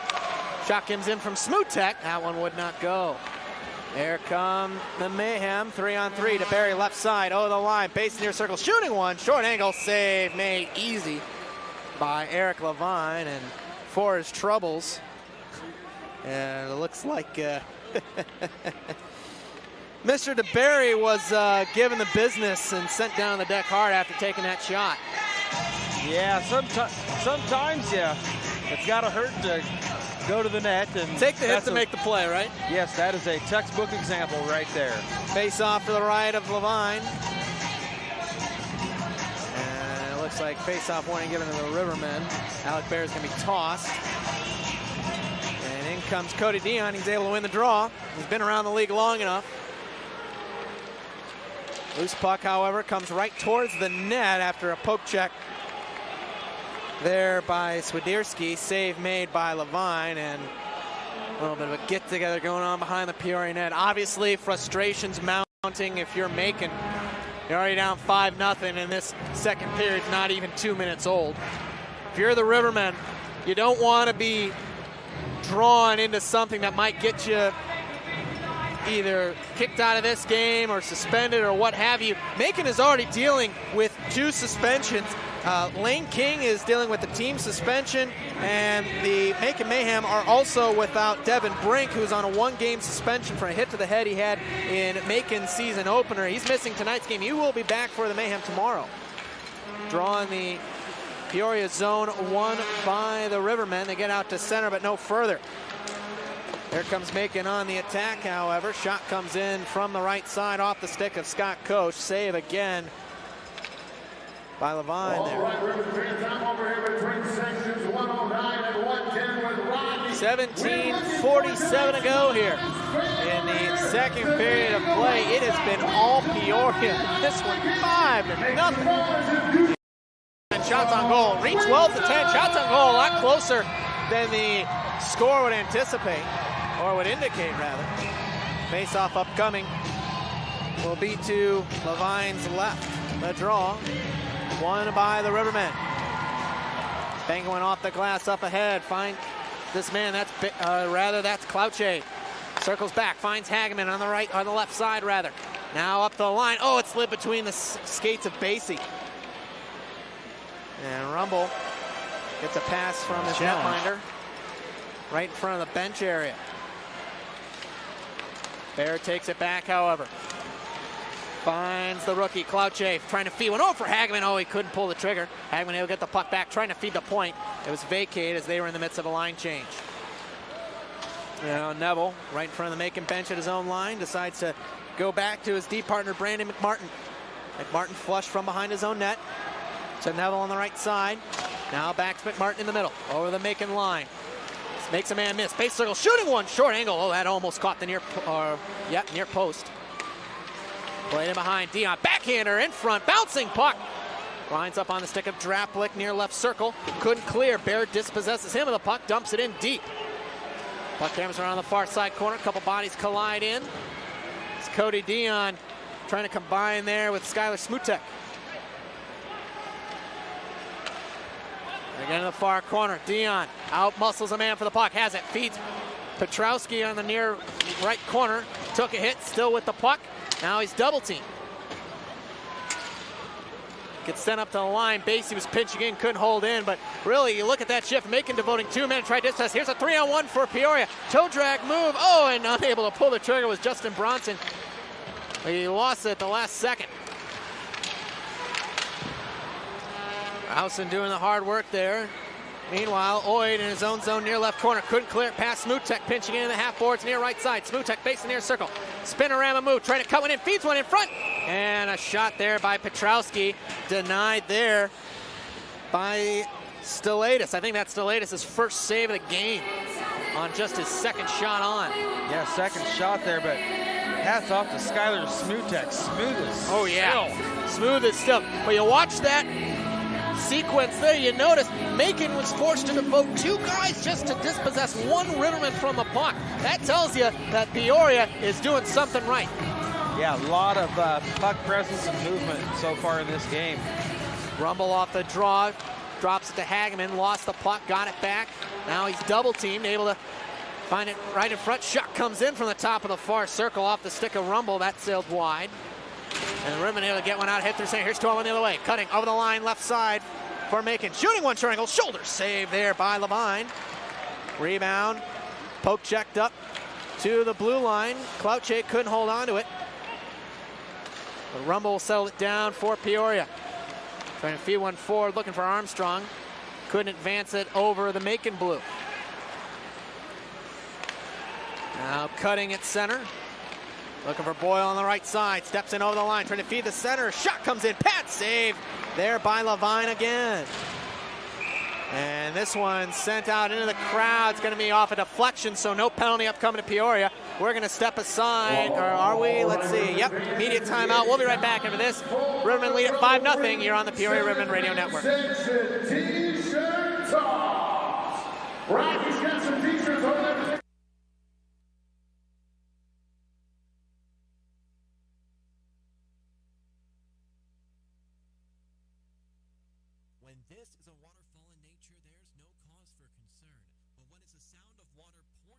Living room ceiling because a pipe burst inside your wall, you need to call ServPro of Peoria at 309-346-5600. Only the cleanup specialist at ServPro of Peoria can help make fire and water damage like it never even happened. So call 309-346-5600 when water threatens your home or business. ServPro, fire and water, cleanup and restoration, independently owned and operated. Getting the kids to practice on time. Remembering if it's your day to bring snacks. Making it to the game with a clean jersey. Why are simple things sometimes so complicated? Thankfully, with auto owners, insurance doesn't have to be one of them. Auto Owners works with independent agents who answer when you call, so you can worry about more important things, like whether your kid is going to run toward first or third base. That's simple human sense. Ask the Preston Insurance Agency in Peoria if auto owners make sense for you. Welcome back to the Riverman Radio Network, presented by Paradise Hotel Casino. Welcome back to Peoria Carver Arena. Face-off draw won by the Riverman. Now there's a break for it. Armstrong over the line, has 1 man to beat, trying to toe drag it through him. Oh, he just mishandled the puck. Trying to get past Kyle Soper, could not do it. And now Macon on the counter, 2-on-2. Pass from Hansen intended there for DeBerry, missed him. Scrum develops behind the Riverman net. Smutek able to win a battle. Cross-ice pass looking indirect. Finds Armstrong. Feeds for Petrowski over the line, right side. Throws on the breaks to the half wall. Decides to backhand it in deep for Armstrong. Now behind Chasteen. Now again Petrowski. Makes one man miss, couldn't make the second. He's sent to the boards by Hansen. Petrowski trying to fight hard for it against 2, now 3 red jerseys, and he sends one of them down to the deck hard. That was Brandon Hussey, and Macon's able to clear the zone. Goes right towards the net. Levine plays it out ahead through to center, and a Riverman's tripped up. No call by the referee. We play on. And the body's starting to fly here. Here's Slade 2-on-2 for Macon. Trying to pass one over. Great defense there by Alex Basie tonight. A great chance. Puck caroms in behind. Taken back by Basie, then turn it over. Fortunately, he got some help from Alec Bear, who's able to get one off the left-hand boards through center and down. No icing here as it deflected off a Mayhem Macon body. Barron on the forecheck after it, far corner, trying to backhand one out in front. Played by Draplick for Macon. Up ahead for Carter Jr. Up through center, lost the handle on it as he caught the center strike, then got it back to Draplick over the line to the right side. Shot comes in and out of the glove of Levine. Rebound held by Cloutier. And he'll take over for it in his own zone under some duress from Carter. He's able to drop it off to Basie. On the left side. Oh, and a big open ice hit. There's it looked like Mike Laley just laid his man out, who was looking to lay him out. Riverman on delayed offside call. They have to backtrack out to center. Mayhem have a free out. Here's Coach over the line, right side, shooting one save. Rebound, out in front, shot. Oh, another save there by Levine. Eric Levine making big-time stops there as the Rivermen dump it into the offensive zone. Ford rings around on the far side, held in at the far point by McMartin. He couldn't get towards the net. Here comes Macon again, possible 3-on-2. Swiderski over the line, left side, base the circle, backhands it around to the far corner. Scrum develops to the half wall. Taken back by Ford. Looking over to the left side for Soper. He lost the handle on it in the near corner. Riverman zone. Hageman, puck in his skates, able to get it out to center. Petrowski, helped out by Browson, and he dumps it in. Riverman can make a change. Long pass up through center. Macon trying to catch the Riverman in it. This is the second period, the period of the long change. Both teams have to be aware of that. That attempt to catch Peoria in that change, unsuccessful. Pass into the middle of the ice in the skates of Oid. He lost it. Taken back by Rumble in his own zone. Taking a hit to make the play there. Looks like that was Nate Chastain. Feeds up the far point. Here's a shot coming in from that left point there off of the stick of Browson. That one held and covered by Stelatis. 11:27 to go here in the second period, nearing the halfway point of this hockey game. It's been all Rivermen by a score of 5-0. 2 of those goals coming off the stick of Tanner Hildebrandt. He's on hat-trick watch, and this just his first SPHL game. Yeah, a pair of goals for Hildebrandt, a pair of assists for Browson. Racking up some multi-point games here on day 1. And it's good to see it's the new faces that are getting it done, certainly. Face-off will be to the right of Stelatis. A draw won by Peoria. There's Browson trying a shot pass on the left corner. That didn't work, came right back to him. He's pinned to the boards. Macon will take over.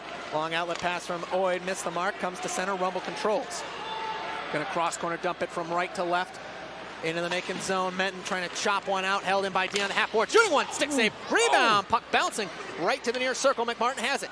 Base the circle, delays, sauces a pass, right up to the line, drive by Rumble. That was intentionally wide to get it in deep. It's gonna go, however, right to Menton. And it took a little bit of a long time, and he got out to center, but then Bremen on the advance back. Here's a shot by McPherson, glove save there by Stelatis.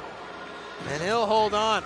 Boy, as soon as Macon goes up, they don't even get to the red line before they're dispossessed. Peoria coming back the other way on a 3-on-1. Great chance there, but gotta tip your hat to Michael Stelatis after giving up a goal in the first shot he faced. He settled in there and made a couple of good stops. Yeah, Stelatis really settled in. You can tell in that save right there on Mitch McPherson. I think if Mitch could hit the rewind button, he would realize he had just a little bit more room he had to play with. Yep. But he elected to take the shot as he saw something obviously we didn't see, and Stelatis swallowed that one up. Laley's going to be kicked out of the face-off dot. Looks like Hagman. Nope, now Cloutier is going to come in. Face-off be to the left of Stelatis the draw. Contested to the near half boards. Macon's able to break it out to Draplick at center. Over the Peoria line, right up the gut, shoots one, easily sticked aside there by the netminder Levine. Now Neville behind his own net for Peoria. Looking at the left half boards, trying to break out on that left side. Lately able to get out to center, but no further. Here comes Carter again with it. Has the only Macon goal. Trying to get another one here as that shot kind of knuckleballed on him. Wound up going low right on the net. And again, another easy save for Levine. He'll hold it covered. We're officially right about at the halfway point of this hockey game. 10-16 to go in the second period. Shots on goal actually in favor of Macon now 17-16. You wouldn't know it by the scoreboard. Peoria's up 5-0. And, you know, talking about scoring chances, Macon up in their scoring chances just a little bit here in the second period. They've had a couple more opportunities than they did in that first 20 minutes. Exactly. I don't know what head coach Zach Desjardins said to him, but it worked. It's been a different Macon team than we saw in the, not only in the first period, but also the opening stage of this second period. As the Rivermen win the straw, get out ahead through to center. Over the line now, it's Browson. Trying to feed one right in front. Loose puck was there. Petrowski was as well, but a good active stick by Stalatis, able to escape that puck out of danger for him. Out at center, Hildebrandt dumps it right back in. Played by DeBerry, looking in the right side boards. Finds his man, that's Ford, who backhands it into the Peoria zone. Laidley now again defensively for the Rivermen. Good outlet pass, finds Neville in stride. 2-on-1 the other way with Armstrong. He has the puck now, right side. Armstrong shooting, pad save, rebound. Oh, just hopped over the stick of Laidley. And here come Macon on the counter, 2 against 3. This is Ford up the right side. Lost the handle at a good poke check there by Browson. Delayed offside call allows the Rivermen time and space to get to Armstrong right side over the line. Throws on the button hook as he waits for reinforcements fresh on the ice. Trying to feed Basie. That one chipped in behind. Basie going in after it. Played around in the near side, half boards for Bear. Alec Bear delays. Feeds a one-time for Rumble save. Rebound. Hit the side of the cage. That one coming off of the stick of Colin Kamilka. Now Hansen for Macon over the line right side. Short angle chance. Handled there easily by Levine. Rebound corralled by Smutek. Now the Peoria reset, long pass, looking for McPherson, missed him. It's going to go wide of the net, so this will be icing against Peoria. This icing brought to you by Menhold Construction and Restoration. All right, Ruben fans. No media timeout because of the icing, despite the horn you just heard. 6 for tonight, Sam's Club lucky seat holder. Who wants a Josh, free membership to Sam's Club? One of the things I have to say that I've noticed out of Macon, they've really been trying to move that right rush up the right side. They really like that right side. Haven't been going too much on the near left, but on that right side, I think Macon sees something that they feel they can exploit, trying to get something wide and then put it out in front, maybe try to catch or steal a march on the Peoria defense. So that's what I'm seeing. Trying to catch them in a long change. Yep, certainly. Face-off upcoming here is going to be to the right here.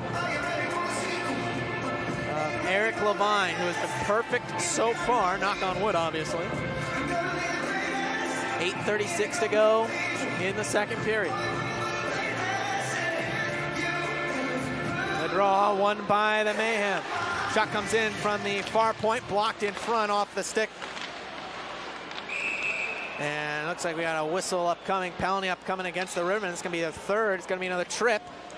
If you need a lawyer who will fight for you, and let's see who it's going to be against. Well, it's the usual suspect, Brandon Rumble. And I don't know if there's some killer snacks over there or what, but... Oh, I guess it's like the movie Casablanca. Round up the usual suspects. Yeah, Brandon Rumble keeps getting penalized. He's going to start paying rent over there. So he'd be either paying rent or paying something. Keep up the yard work? I don't know. Third penalty kill for the Rivermen. Third power play for Macon. They've been coming on a little bit as of late, getting some chances. This might be their best chance to score. Off the draw, the left side of Levine. Scrum develops to the half boards. It's won by the Rivermen and cleared down the length of the ice. There by Browson. The other thing I've been noticing about this Peoria Rivermen squad, they're winning all the 50-50 puck battles. They're winning the physical battles. They're winning the battles along the boards. That's something John Trudell has to be really happy with, as an errant pass got the deflection off of Carter. No icing here, but Hagnan's going to have time and space to clear it down the length of the ice here. Macon unable to get set up there on that one. And Macon going to circle back here and regroup and try and get something going on this man advantage. Menton gave a pass, now eventually got to Carter on the right side, lost it. And once again, the Rivermen will clear it down the length of the ice. There's a turnover forced by Armstrong. Drops it off there for McMartin. Shooting one on net shorthanded from the left side. Save made by Stelatis. That turnover came off of his trying to feed one up. Here's to Perry over the line right side. Feeds in the middle. Hanson a shot. Soaked up there by Levine. New rebound. Shots on goal dead even at 20 apiece. We want to go back to that giveaway by Stelatis trying to catch the Rivermen, like you said, on the change. Instead, it went right to Brandon McMartin, and Stelatis is lucky he didn't give it up a shorty there. Yeah, especially with I didn't see who was stationed right in front of the net at the top of the crease, but that could have been a bad deal for the Mayhem to put them in an even deeper hole than they're already in. Incredibly so. Macon wins this draw. In behind, it's DeBerry, now to the near corner, near half board, circles the wagons, feeds over down to the far point. Shot comes in, save made by Levine. That one off of Etter's stick. The 21st save of this fine evening for Eric Levine, and it looks like Levine now, as I mentioned earlier, getting tested a little bit more here in this middle period, and he's looking more and more comfortable as this game goes on. Hopefully that yoga and that meditation playing a part. Wraparound attempt, missed the mark, shot comes in, pad save from the right side again by Levine. Riverman can't clear. Here's Cutting setting up near left point. Now over to Etter. Looking base the far circle there for DeBerry. Now Etter, top the key to Lays. Looking for DeBerry again. The right side cuts and shoots high. Got the glass. Cutting near corner. Round out of the far corner for Hanson. Up to Etter. Looking for Cutting cross ice pass. Too hot to handle. Lately gets it back. Settles it down. 2 seconds and one. Trying to clear it off the wall. Not out. Held in by Ford. Shooting one. Oh, he had DeBerry right at the doorstep. Missed it with the pass. The Rivermen are back to full strength. Now Brandon Rumble able to get one out through to center. Indirect pass for Lately, finds him, and he backhands it in deep at the end of a change. Riverman making a firehouse substitution here. Cutting, pass through the middle of the ice, deflected forward by Hussey, but right to Neville. Now Bousey looking for Pietrowski, and good thing Pietrowski can touch that up, otherwise that was going to be an offside call. Riverman control at center, Hill gets this one in. To Reed, to Hildebrand, shooting one, pad save there, rebound. Oh, it just hopped away from Hildebrand, had a stick lift in the last second, looking for the rebound, or the hat trick as well. Bouncing puck at the far half boards. Now pass right to Hildebrand, couldn't get a shot away as the puck just jumped off his blade. And the Mayhem iced this puck here with 5:32 to go in the second period. Hildebrand absolutely salivating at that opportunity right there in front of him. He is totally feeling it here tonight so far. Shots on goal and still in favor of Macon. 22-20. There's no quit in this Macon Mayhem squad. You got to give them that. But they're in a deep, deep hole. Face off to the left of Stelatis. The draw won by the Rivermen. Rumble pinching in, base near circle, shooting one triangle, save made in out of the glove. Rebound goes to Hussey. He's going to skate up the right side out to center. Lost his footing and the puck. Cross ice pass goes right to Soper. Oh, I think the Macon were lucky they didn't get called for too many men there as they were in the midst of a line change. The Rivermen taking it back. This is Rumble in his own zone. Playing it off the glass and out high was McMartin. Up the far left-hand boards. At center again, Oid to Koch. Missed him with the pass. Dion trying to backhand one forward for Bear. Has him. Alec Bear over the Macon line, right side, near corner pace the circle, and we have a stoppage and a whistle. Penalty upcoming. High sticking is going to be the call. It's going to be against Peoria. We'll tell you more about it when we come back. 4:48 to go in the second period. Rivermen lead at 5-0 over the Macon Mayhem. You're on the Rivermen Radio Network. Finding that missing shin guard. Remembering whether it's a home or away game. Getting the right kid to the right playing field on the right day. Why are simple things sometimes so complicated? Thankfully, with auto owners, insurance doesn't have to be one of them. We work with independent agents who keep insurance simple so you can worry about more important things, like not being that fan. Oh, come on, ref! That's simple human sense. Ask Envision Insurance Group in Peoria, Galesburg, Morton, and Decatur if auto owners make sense for you. Honey! Fall off a ladder? Don't waste your time hanging around in an urgent care or ER only to be told you need an orthopedic specialist. Bring your sprains, strains, and breaks to Midwest Ortho First. Midwest Ortho First is the area's only walk-in clinic for orthopedic injuries. You'll see the right provider right from the start. And because it's a regular office visit copay, you'll save money too. See Midwest Ortho First for all your ouch moments. Open 7 days a week on Allen Road in Peoria. You're listening to the Riverman Radio Network, presented by Paradise Hotel Casino. Rivermen are shorthanded. So this time it's not Brandon Rumble in the box, it's Alec Bear. Macon's power play goes back to work. There's Carter, far corner, Riverman zone. Lost the puck as he tried to pass into the middle. Taken back by Alec Hageman. And he'll clear it down the length of the ice. Both teams make changes to their special teams unit. Soper's pass through the middle, looking for Carter on the deflection feed. Didn't quite work out. Peoria dumps it down deep yet again. And Eder resets with it, trying to feed one forward up ahead for Slade. Missed him with the pucks. And now Brandon Rumble will clear it down the length of the ice. 3:52 to go in the second period, minute 3 to go on the penalty to Alec Bear. Up for Slade, goes the pass on the right side, looking for DeBerry, has it. Room DeBerry trying to feed in the middle. That's Soper, walks in, shooting, shoulder save there by Eric Levine. Puck was floating midair off the rebound. He snagged it into his catching glove. Big time Levine making big time stops to keep the Mayhem off the board with 3:36 to go in the second. And Eric Levine showing a little bit of skill there. As that puck comes flying in, he deflected right up and caught it. And held on. You get the whistle here with 49 seconds left on the power play here for the Macon Mayhem, who trail with Peoria Rivermen 5-0 with 3:36 left here in the second period. Face-off will be to the right of Levine, and looks like we got a little bit of legal procedure on the face-off. We'll do it all over again. Now the draw, won by the Mayhem, cutting. D to Menton. Looking at the far side corner there, that's DeBerry. And behind goes the scrum. Shoring, shot by Ford, point blank, in and out of the glove of Levine again.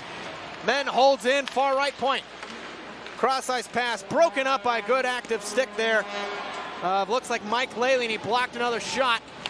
Macon Mayhem still holding into the zone, but not for long as Levy Armstrong clears the zone, a backhander again. Mike Laley, MVP on this penalty kill so far. Loose puck, Petrowski takes over. Oh, he overskated it. Left it for Hildebrand. Backhands it down to Petrowski, far corner. Petrowski with time and space. Feeds Smutek, top of the key. Smutek, rather, dumps one into the near corner. And Peoria's back to full strength. As the Mayhem able to chip one out ahead through to center. Here's Swidiski. Met there at the right half boards, forced to dump it in deep. Almost turned it over there was Levine, but had some D-men back to help him out. As Hildebrand gets one out through center, gains the Macon line on the right side, but lost the handle on it. Here's Boyle, 3-on-2 for Macon, over the line left side, trying to feed into the middle. Trying to look for Hussey. That one didn't quite work out. Scrum in the near left corner now, Peoria zone. 2 minutes and change to go here in the second period. Basie rings around the far side, comes up to Oy, the far point. His shot deflected to the near corner. Alves is there, trying to backhand one, hit the side of the cage, puck still loose. They jab away at the loose biscuit. And still Macon again going to work. Alves feeds the point. Oh, he tried a shot, that one blocked. Goes right in front to Kosha, shot blocked again. Best shift of the game here for Macon. And Peoria is able to clear one out to center. Or it's dumped right back in by Kyle Soper, near corner. Try to force one out in front. Good stick by Rumble defensively. Make sure that didn't get anywhere near the netminder Levine. Here's Carter again. Base circle, shooting one. Hit the side of the cage again. Looks like Peoria's gassed out there. A lot of tired legs out. They need a whistle. They're going to get one here as Levine is able to stop an easy shot and cover up. That importance of block shots just showing through right there on that last sequence. Absolutely. Macon buzzing in their offensive end, and Peoria getting some block shots out there, keeping the mileage down on Eric Levine here. Exactly, and you saw him a good minute and a half. Peoria couldn't get it past the red line. In the second period, he got the long shift. That can sometimes be a death sentence. Face-off win by the Mayhem. Enter a shot from the top of the key at the line. That one sailed wide. Now the final minute of play here in the second. Puck caroms over to the far left side corner. Sent in behind. Smutek is there, but lost the biscuit. It rolled on him. Scrum develops near half wall. And a puck gets lofted out through center and into Macon territory. Etter looks one up ahead for Slade. Shadow the near left boards. Got held up by the linesman inadvertently. That allows Peoria to force one back out to center. Slade controls for Macon. Feeds forward, over the line, 1 against 2. Shooting one, missed the net well wide by a good country mile. Slade to the near half wall, chipped out to center. Here come the Rivermen. Hageman, 1 against 2. Over the line to the right side, now in behind. Hageman trying to wrap around attempt. Nothing doing there. Good defense by Kyle Soper. Watch the captain all the way. Here's Rumble with the puck, top of the near circle. Feeds one down low. Gave a pass, got it back. Rumble to Hageman. A shot blocked. Pinballed right to Martin Farpoint. 2 seconds and 1. Got to get a shot off. Hageman to Rumble. And the Rivermen will not get a shot off. Not that they necessarily need it. Oh, and it looks like one of the Rivermen, that was Brandon Rumble, got hit hard after the fact. Hageman came in looking at Slade, gave him the business. He didn't appreciate it. Got his helmet off for good measure. And Slade and Hageman jawing at each other back and forth as both players are going to be escorted off the ice. Period is over. Yeah, Slade taking a little extra kick at the can on Rumble there, and Alec Hageman doing what Alec Hageman does, saying, "You will not treat my teammate like that." And Alec Hageman goes after Slade, and as you said, gives him the business. And Alec Hageman, not a guy you really want hot on your heels. No. To be fair, I think Rumble just kind of inadvertently knocked into Slade. But either way, got to be heads-up awareness for both sides. No penalties given out. Everything's all hunky-dory for the Rivermen. They lead at 5-0 over the Macon Mayhem after 40 minutes of play. We're going to take a timeout. When we come back, it'll be time for the T-Mobile second intermission report when we return. You're on the Rivermen Radio Network.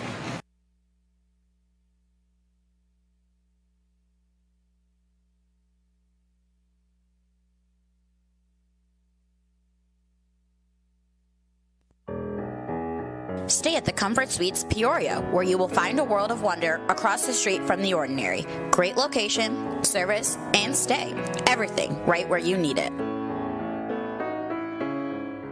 Attention Rivermen fans, Landmark Recreation Center has partnered with the Peoria Rivermen to make the Bullpen Sports Bar the official watch party host. The Bullpen Sports Bar will air live all of this season's away games. The Bullpen is a spacious and friendly facility that features large TV screens, an in-game sound system, private rooms, and a variety of bar and video gaming games. With our one-of-a-kind features, food and drink specials, we ensure the best sports bar atmosphere in town. The Bullpen Sports Bar and Grill is located inside Landmark Recreation Center, 3225 North Drees Lane, Peoria, Illinois. Like us on Facebook. View our food menus, specials, and upcoming events at landmarkrec.com. From us here at the Bullpen, we would like to say, go Rivermen!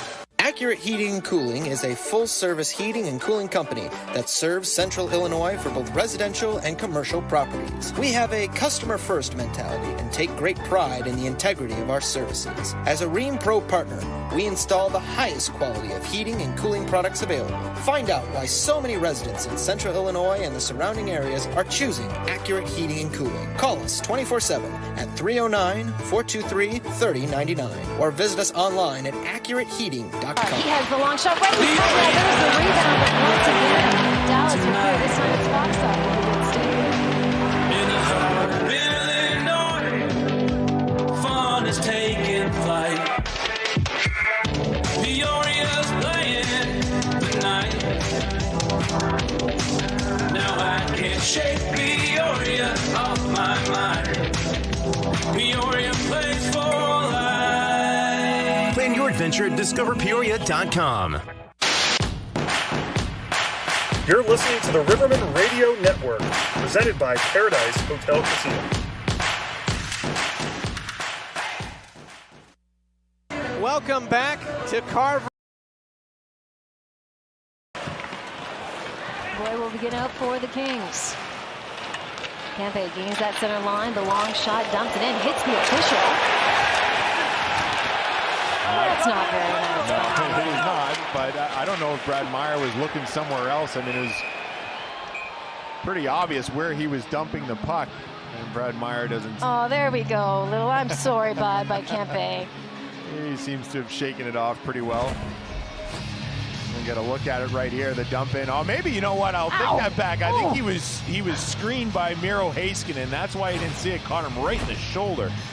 I think Heiskanen was in his sight lines and had no idea. It's easy from up here. You could say, how did he not see it? But at ice level, a lot of bodies in the way. Fortunately for Brad Meyer, he's okay. Well, good for him, because I would be down on the ground and back having a beer right now, feeling sorry for myself and icing it. Taking a Kempe shot right off the body. Not a thrilling Friday night.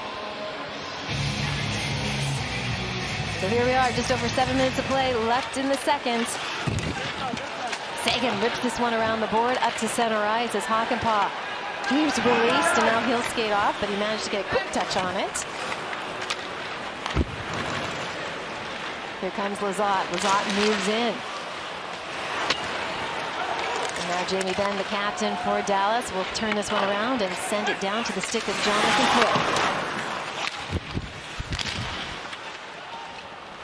Doughty in his own end.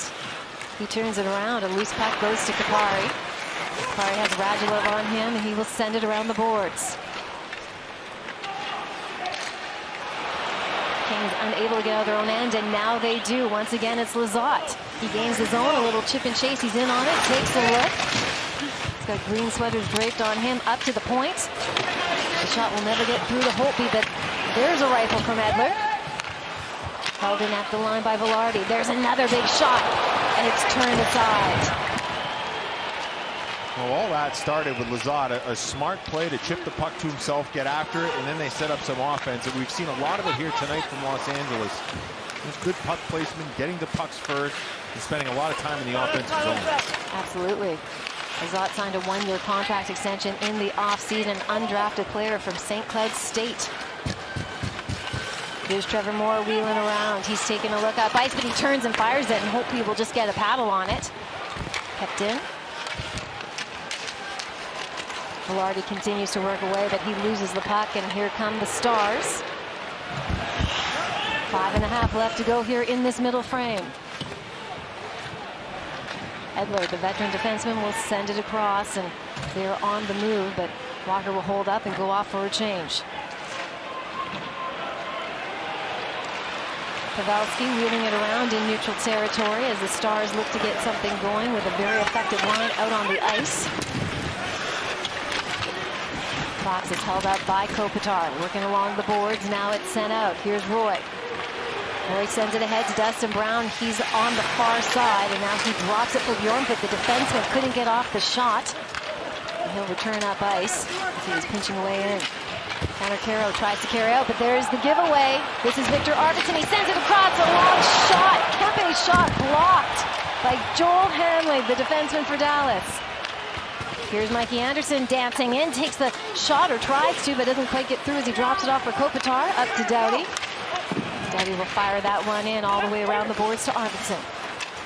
Arvidsson drops it back for Anderson. He's knocked off the puck. Now it's in neutral territory, but Doughty collects.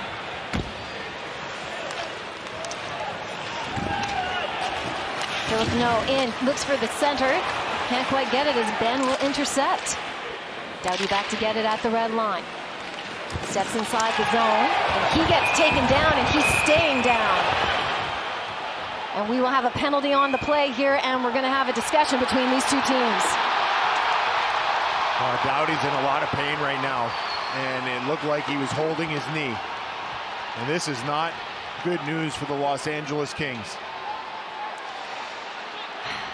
You just hate to see that. And there's a penalty on the play for the hit against Doughty.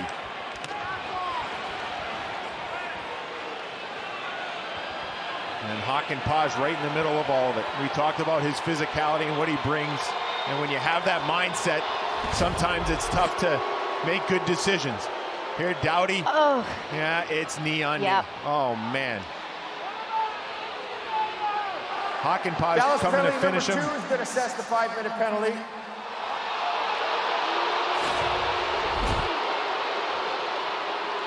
Doughty appears to be in some trouble. This is not a good sign for LA and Doughty. We will try to catch our breath here, and we'll return. We're tied at 1.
We are back here, game tied at 1, but let's take a look at this hit on Drew Doughty. Yeah, and it's the right leg of Hakanpää that catches the right leg of Doughty. And like I said, I mean, Hakanpää's mind is set up. He's trying to come up and finish the check, but he leads with that right leg. And that's where he ends up clipping Doughty. And it was a 5-minute major and a game misconduct for Jani Hakanpää. And although I'm sure Todd McClellan is happy to get the power play, there has to be a lot of concern in the head coach's mind for his star defender. Star defender, leader in time on ice. 7 points on the season thus far. Great start to the season, and I couldn't help but immediately think, Brian, the Olympics, Team Canada. Yeah. It's so important to Doughty, and let's hope for the best. That's something that he was focused on big time. Let's hope he's okay. So LA Kings continue here on the power play, but with that, we're going to bring in Dave Jackson. And Dave Jackson, what did you see on that call? Well, I saw a player trying to make a hit on a very shifty hockey player, and the onus is on the player making the hit. Doughty has the puck. He can do what he wants. The player has to make sure when he commits to make a big body check like that he's not going outside the square of his own body. He makes himself bigger by sticking the knee out, and he pays the price with a 5-minute major and a game misconduct. He's definitely the right call. We appreciate you, Dave. Thank you for chiming in. Yeah, I think it's just one of those situations as a player, like when you have your mind made up to be a physical player, there are times where you're going to make bad decisions. And I think that shiftiness by Doughty, I think, put Hakanpää in a tough spot. And as Dave said, I think the right call was made. Almost an opportunity right there in front for the Kings.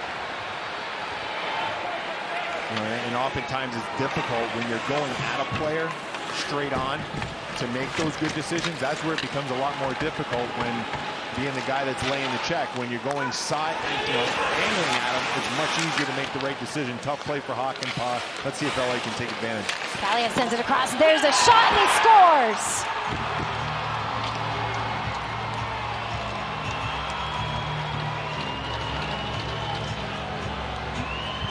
LA Kings up 2-1 with the power play goal. And that is Kaliev with the marker. Yeah, Gabe Velarde with the finish, but it's a tremendous pass by Arthur Kaliev. And we saw Kaliev earlier in the first period from that spot shoot pucks.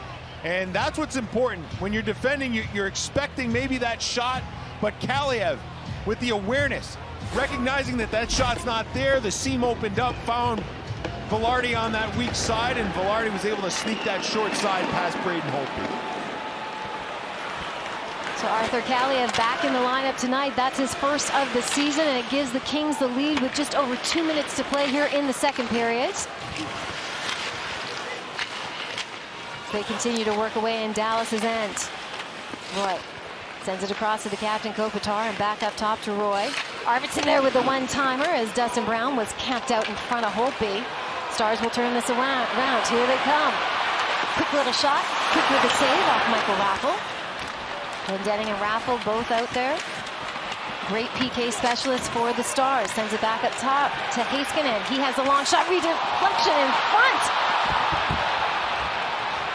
Great stick work, and then Michael Raffel came right out in front. Almost put that one home. Well, some important saves there by Jonathan Quick. The initial one on Raffel, then that redirect play. Good chances shorthanded for Dallas, but Quick, who's not had a lot of work, sharp right there. Kopitar puts it up to Walker. Kopitar now pinching in, tries to take the shot. It's blocked in front. Two teams batting away at it. Kopitar tries to collect again, but it will be cleared by Roope Hintz. Gas Roope Hintz will get off the ice, and Carroll comes in for him. Walker back in his own end, and he will begin out. 1 minute remaining in the second period. We have 1 minute left here in the second period. As play continues on, the Kings up 2-1 as they continue to work away. Kempe sends it around. Now it's up top for Walker. He sends it low. There's a quick little shot. Rebound right in front. It comes back to the stick of Walker. Velarde feeling it, tapping the stick. He wanted that puck. He just coming off scoring a goal. Give me that puck back. Good opportunity for Velarde again on the power play. Walker couldn't keep it in there at the line, so the Kings will be forced to retreat. 30 seconds left in the period. Deneau sends it across to Kaliev, but he fans on it, doesn't get all the pieces of that, and Dallas will clear it right back down into the Kings' end as they continue to work away here. Luke Glendening has been impressive on this penalty kill. Number 11 for Dallas, working away as 3 white sweaters on him, but now they will collect and move out. Dying seconds here. Arvidsson gains his own. He'll ring it around. And with that, the second period is in the books. We are through 40 minutes. And the LA Kings with a 2-1 lead over the Dallas Stars. And with that, let's send you to Arda Okal. Thank you, Leah. Coming up on the in our Discover studio so they can recap, which was a very eventful second period. Thank you, Leah. Coming up on the Discover Second Intermission Report, Barry Melrose will break down the neon knee to Drew Doughty and subsequent injury. Don't miss it.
that's on your mind. Your doctor will listen. Unity Point Health. Know how much you matter to this world. Hi fans, this is head coach Jean-Guy Trudel of your Peoria Rivermen. You're listening to your Rivermen Radio Network, presented by Paradise Hotel and Casino. Well, Coach Jean-Guy Trudel has to be real happy after the way his team performed the first two periods. Their Peoria Rivermen up 5-0 over the Macon Mayhem, and 2 penalties given out at the end of the second period, carrying over to the first. The first to Alec Hageman, the second to Slade for Macon. After their little get-together at the end of the second period, carries over. Looks like both teams going to be skating 4-on-4 to start things off. Of course, I'm Jason Ruff alongside Josh Redmond, the JR Connection, here with you in Peoria for the start of Peoria's 40th season here in the River City. And Josh, can you remember a better start to a hockey game to start the season for this Rivermen? Oh, in my time here, no, I can't. I mean, you always have that home opener, that first game of the season. You always have that electricity and everybody amped up, but not like the feeling there was tonight, just with the big 593 days since last game. It's just a whole different feel to it tonight. Face off at center, won by the Rivermen. Again, we're playing 4-on-4, a lot of open ice. Though Draplink able to force a turnover, has it near corner, Peoria zone for Macon. Up to Eder near point, feeds right in front, Carter. Sides Alex against the shot, feeds over to the far point, shot comes in, sailed wide. Macon still controls, that's Draplink. Overskated the puck, Bear couldn't clear it, Draplink again, base in the near circle, now in behind. Looking for an open man, finds Carter, right base circle, trying to stuff it in, short side, saved by Levine again. They'll hold and cover. 19:29 remaining in regulation time. Shots on goal actually favoring Macon, 26-21. It's been all Rivermen in the score that matters. They're up 5-0. Yeah, Macon throwing more shots on goal now here, and an opportunity right there from a sharp angle, but Levine up to the task of stopping that one, and we're going to play forward. Smutek able to get the puck off the draw, banks it back in behind for Nick Neville. He'll finally emerge from behind his net, then circle right back in. He's being watched closely by Curtis Hansen. Neville again, no sense of pressure or time constraints here for Peoria Rivermen. They're up 5-0, as I mentioned. As Smutek on the right side gains the red line, dumps it in deep to the near corner. For McPherson, has him there. Looking in behind for Laidley, has the puck. At the far half wall, cycles it down low for Smutek. Rubbed the boards and rubbed off there by DeBory. And now Macon working one up through center. Here's Hansen. Feeds a pass to the left side wall for DeBerry. In behind the goal line, overskate the puck. Rivermen have it. Here they come up ahead. Petrowski. Lost it to a poke check, then got it back. Petrowski in behind. Blind pass right in front. Hildebrand for the hat trick. He missed wide. That may be the chance for Hildebrand this period. And he's going to be kicking himself for that one. Petrowski still with the puck. Lost it to a poke check. There it looks like by Koch. But the Rivermen defense up to the task, able to get it out to center. Eder controls at his own line. 3 seconds, 2 and 1, back to 5-on-5. Hildebrand steps in over the line, lost the puck, comes out to center. Hageman, the captain, has it fresh out of the penalty box. Now McMartin in his own zone. Delays, feeds Rummel right side. Chops one up ahead, finds Chasteen, trying to fight through a check on the right half boards. Disrupted and knocked off the puck there. But the Rivermen get it back, Basie at center. Or Bowson, rather. Dumps one in. Scrum in the near half boards. Macon zone. Carried forward by Ford. No pun intended. Ford dumps one in, gonna chase in after it. Played by Levine in behind. Levine almost got caught. He had some help there from Basie. Now Smutek comes in the far corner, has the puck, circles behind his net for some time and space, finds Browson near left side. And he'll airmail it out to center, a little too far away for Clouchet to play. But he's going to get a fortunate hop off the linesman. Plays for Bear right in the center ice logo, and he'll dump one in. Cutting. Poke checks it over to the far corner. Bear gets it back up the line. Oh, a puck hopped over the stick of Nick Neville. And down right to Levine. Neville now from his goaltender, trying to chip one out to center. He did, but the Mayhem dump it right back into the near right corner. Scrum develops in behind the goal strike. Chipped over to D on the right half boards, looking at the outlet pass. Juan McPherson eventually found him. McPherson ran out of time and space, and he just did well to gain the red line, dump one in. Now here's Carter again. On the right side, couldn't get past Martin. McMartin, rather. Played by Stelaridis. And behind, here's 3-on-2 for Macon. Shot by Oid, right in the middle. Blocker aside by Levine. Back to Oid again, top of the key at the point. Shoot, save, rebound, puck's loose. Big save again by Levine. And puck goes to the near corner. Armstrong takes over, 2-on-2 there for Peoria. Armstrong gains the line, feeds the right side. Trying to maneuver his way in was Hageman. He could not.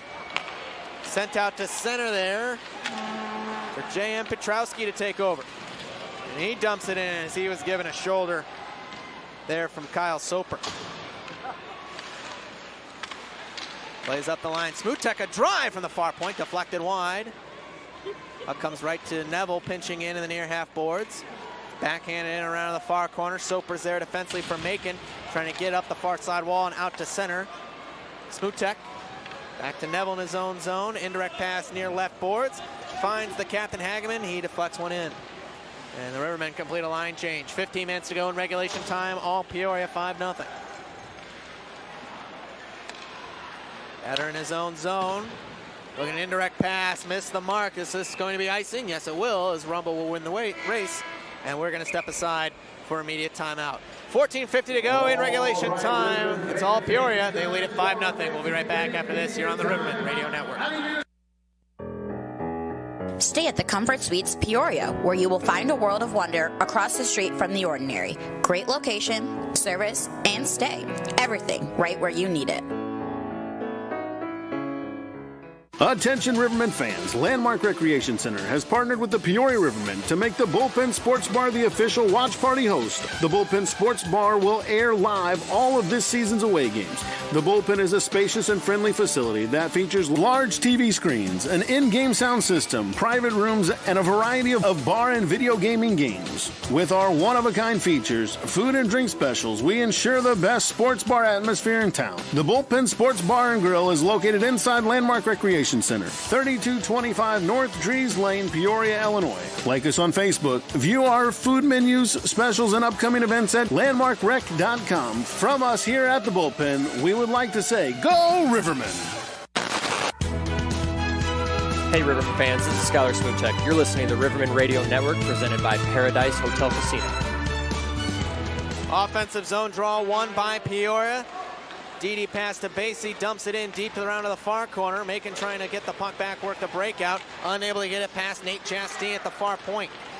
Second effort, they're out through to center. Coach is able to dump it into Peoria territory. Rumble's outlet pass broken up. Shot from the far left side off the stick of Hussey, sailed well wide. Now it's played off the near side glass and down the length. Will this be icing? No, it will not. So Peoria gets a free change there. Here comes Macon again now. This is Soper over the line left side, dumps one in. It's been a lot of dump and chase for Macon so far in this hockey game. McPherson, oh, he lays the wood down on him. Looks like that was Brent Menton right at the Peoria blue line right after Menton made a good play to keep the puck alive for Macon. Meanwhile, back at the ranch, Hansen overskated the puck far left side, taken back by Peoria. They ring around near left and out to center off the boards. McMartin and McPherson combining there. Bear had the puck hop over his blade right at the logo. Here comes Ford again for Macon on the left side. Throws on the brakes to the far half boards. Feeds one down low for Carter and behind. Carter Jr. trying to stuff it in short side, save, rebound, puck's loose, no goal, it stays out, puck's still loose in the blue paint, where is it?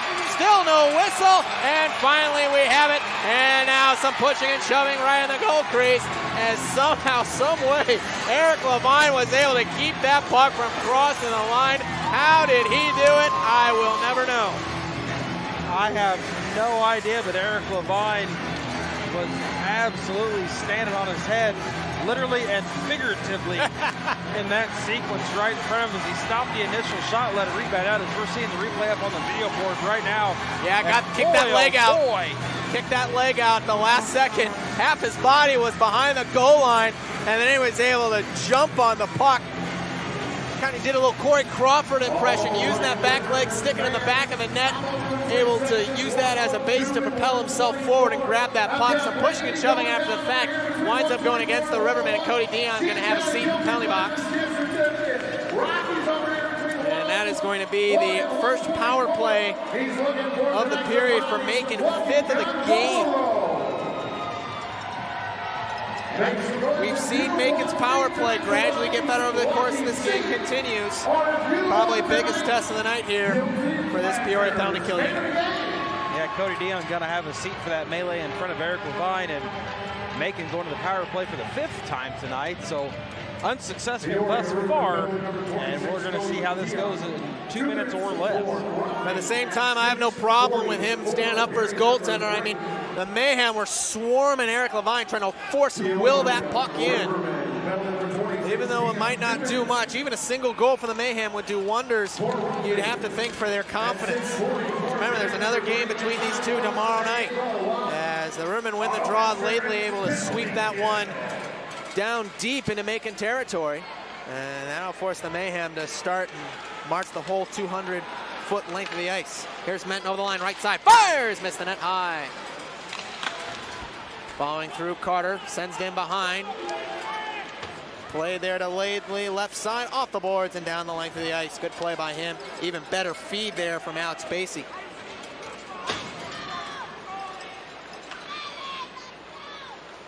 Now here come the Mayhem again. Graplik trying to get it back over to Soper as he was running out of time and space in a hurry. That forces the Mayhem back again as precious time ticks off that power play clock.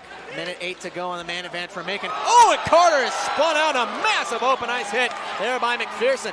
Long stretch pass intended there for Jan Petrowski. Missed the mark. Won't matter, no icing here because of the shorthanded situation. But the Rivermen throwing their weight around as well as scoring goals. You'll love to see it. And a little miscommunication on the part of the Mayhem winds up working against them as they lose the puck at the Peoria blue line. They're going to have to backtrack all the way down deep behind their own net. 38 seconds to go on the penalty kill situation for Peoria. Now here come the Mayhem again. Cross corner dump from left to right in the near side corner. Koch looking up to Eder near point. Eder delay, shoots. That one blocked in front by the skate of Rumble. He's going to win the race to the puck, trying to chip it out. Goes right on the skates of Koch. Now to Hansen, bouncing puck. Oh, it stopped over his blade. All right, the last second. Fortunate hop for the Rivermen, but they can't clear. Held into the far point by Cutting. Shoots on net. Save made by Levine. How did he do it? On his backside, he's able to grab it out of midair and keep the Mayhem off the board again. Boy, I think I'm going to have to go see the trainer because I think Eric Levine pulled my groin on that one. Holy moly, Eric Levine. Just a sprawling save. That puck changed direction at the It did. He had 2 men. Time. He had 2 men right in front of him. Wow.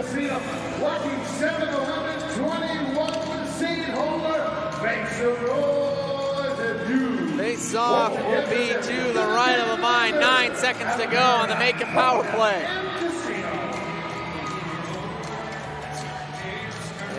Looks like new centerman coming in for Peoria. That's going to be Mitch McPherson. Trying to win that draw, couldn't quite do it. He's able to get some help there from Alec Bear, who chops at it, gets the puck out through center, down the lane. Peoria's back to full strength. That will do it. And turnover forced by Dion. Has room right in the slot. Dion shooting. Missed the net wide left.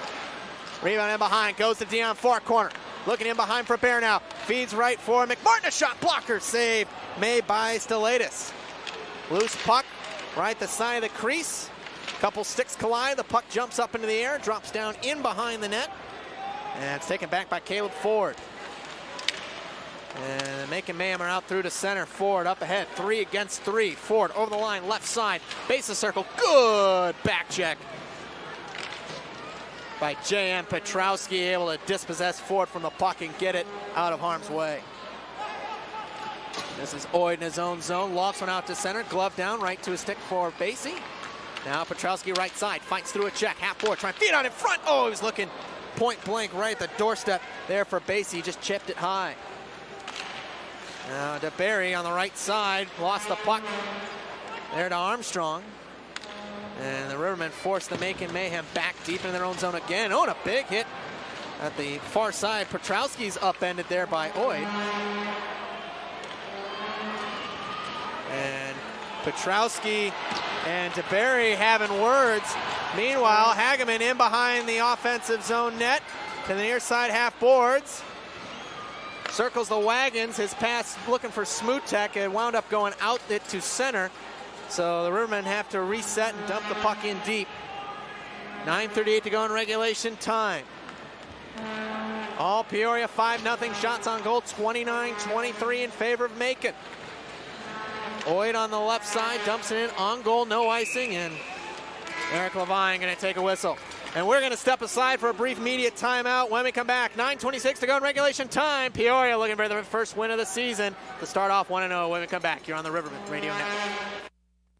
At Prexshot Compounding Pharmacy, we have what you need to enjoy better health and a better life. I'm Corey Dolan. It is important to consult a pharmacist when purchasing CBD products. We can discuss with you proper dosing and how it may interact with your current medications. At Prexshot, we only carry CBD products that are of the highest quality and always third-party tested. Visit us in the Junction City Shopping Center, our CBD kiosk at Northwoods Mall, order online at Prexshot.com. And we are excited to announce that we now offer delivery on everything. Prexshot, better health, better life. Ogburn Plumbing is a local family-owned business serving the greater Peoria area since 1988. Since day one, we've remained committed to providing our residential and commercial customers with superior levels of quality and service. No job is too big or too small, and we can perform every facet of plumbing service from installation to maintenance and repairs. We are proud to be the leaders in the Peoria area for Navien tankless water heaters. If you have an aging water heater, we would love to earn your business and show you why so many people have switched to Navien. Our technicians have combined for over 100 years of experience, and we're ready to work with you today. Call us at 309-745-5763 to learn more. Welcome back to the Riverman Radio Network, presented by Paradise Hotel Casino. 9:26 to go in regulation time. Face off in the offensive zone, won by Macon. Shot from Carter from the top of the far circle, sailed wide, and that's going to result in a free out for the Rivermen. Draplick up through center, burst of speed over the Peoria line, shooting, pad save, rebound! Deflected out of trouble to Dion far half boards, and he was able to slide one out to center. Draplick again, finds Carter left side, lost the puck, and chipped out to center there by, looks like, Nick Neville. Here comes Bacon again, not going away. Pass looking for Coach, too hot for him to handle near corner. Played up ahead by Rumble. Up for Lately. Hooked on the play. That's going to be a penalty. And now the Peoria Rivermen going right to their first power play of the third period, third of the game. They're 1 for 2 so far tonight as Slade is going to have a seat in Sinbit. This power play brought to you by Ameren, Illinois.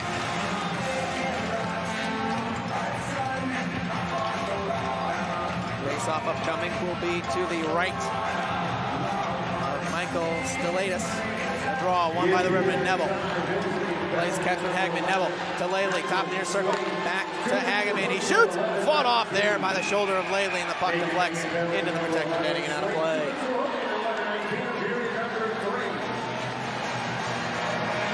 Alec Hageman looking for his first of the season. The fans trying to get a wave started here at Carver Arena. Couldn't ask for a better showing from their hometown Rivermen. Face off to the left of Stilatus. A draw, won by the Rivermen, Dion. Oh, now the far point, now near point Lilly, top in the near circle. Back to Neville, to Hageman on the right side, to Bear in the middle. Jumbled the puck, but settled it down. Now Laley again, near point, right in the middle, Neville, top of the key to Hageman, top far circle, shooting, missed the net wide. Over to Laley, near corner, cycles it around to the far side corner, looking for the captain. Hageman finds Dion in behind. Cody Dion has time and space to work. Kisses it off the near half boards, looking for Laley. Oh, he couldn't hold in the zone. And he's forced to backtrack all the way down to his own zone. Bacon's going to get a free line change. The Rivermen will make a quick change of their personnel as well. Minute 7 to go here on the Ameren, Illinois power play.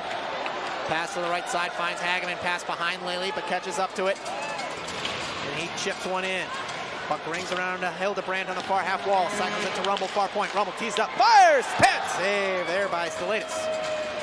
Hildebrand again. Chips it to Rumble. Delays for Clouche, near circle. Walks in, base the circle. Has Stalatis down out. Oh, to save on a short angle shot from Clouche. Rivermen hold in the zone. Up to Rumble near point. Now Hildebrand again.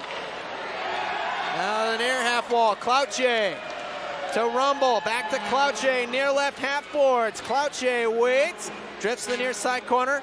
Feeds a pass around to the far corner. Now back in behind the near corner. Bouncing puck. Clouche holds on to it. 15 seconds left to go on the Rivermen power play. Shot comes in from Rumble. Tip just wide.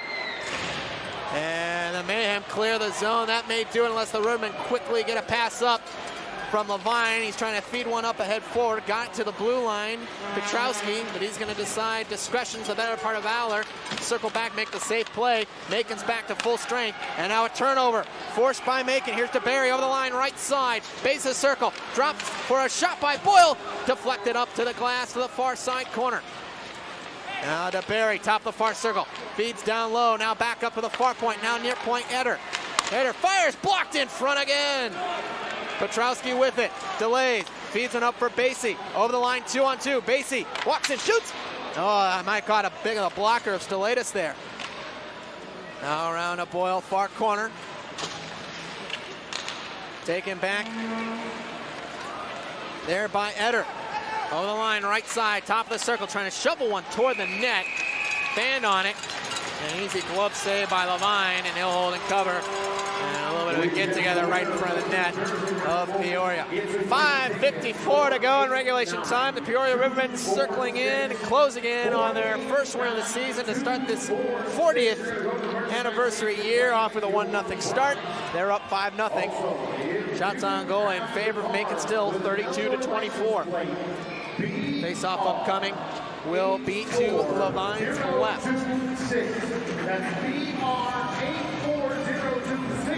And it looks like Slade's going to be tossed out of the face-off dot. And will come Don Carter Jr. as the only Macon point this season. Face-off won by Peoria. Hageman, the captain, finds Ladley in the middle. Back to Hageman, right side, over the line. Drops it up for Clouche. Back to Hageman, far corner. Puck was in his feet, trying to fight off a check from Oid. Leaves it for Clouche in behind. Feeding out in front. Shot to score! Tipped in right in front. That looks like Ladley. It's his first Southern Professional Hockey League goal in this, his second season in the SPHL. Make it a touchdown. Peoria leads it 6-0. Lately, all that work on the penalty kill gets rewarded as he goes to a dirty area right in front of the net. And I do believe he's going to get credit for that as he Yep. Just saw the replay right now. Laley sitting all alone in front. He's certainly going to be a star for me tonight. May only have the one goal, but his contributions go far beyond the score sheet.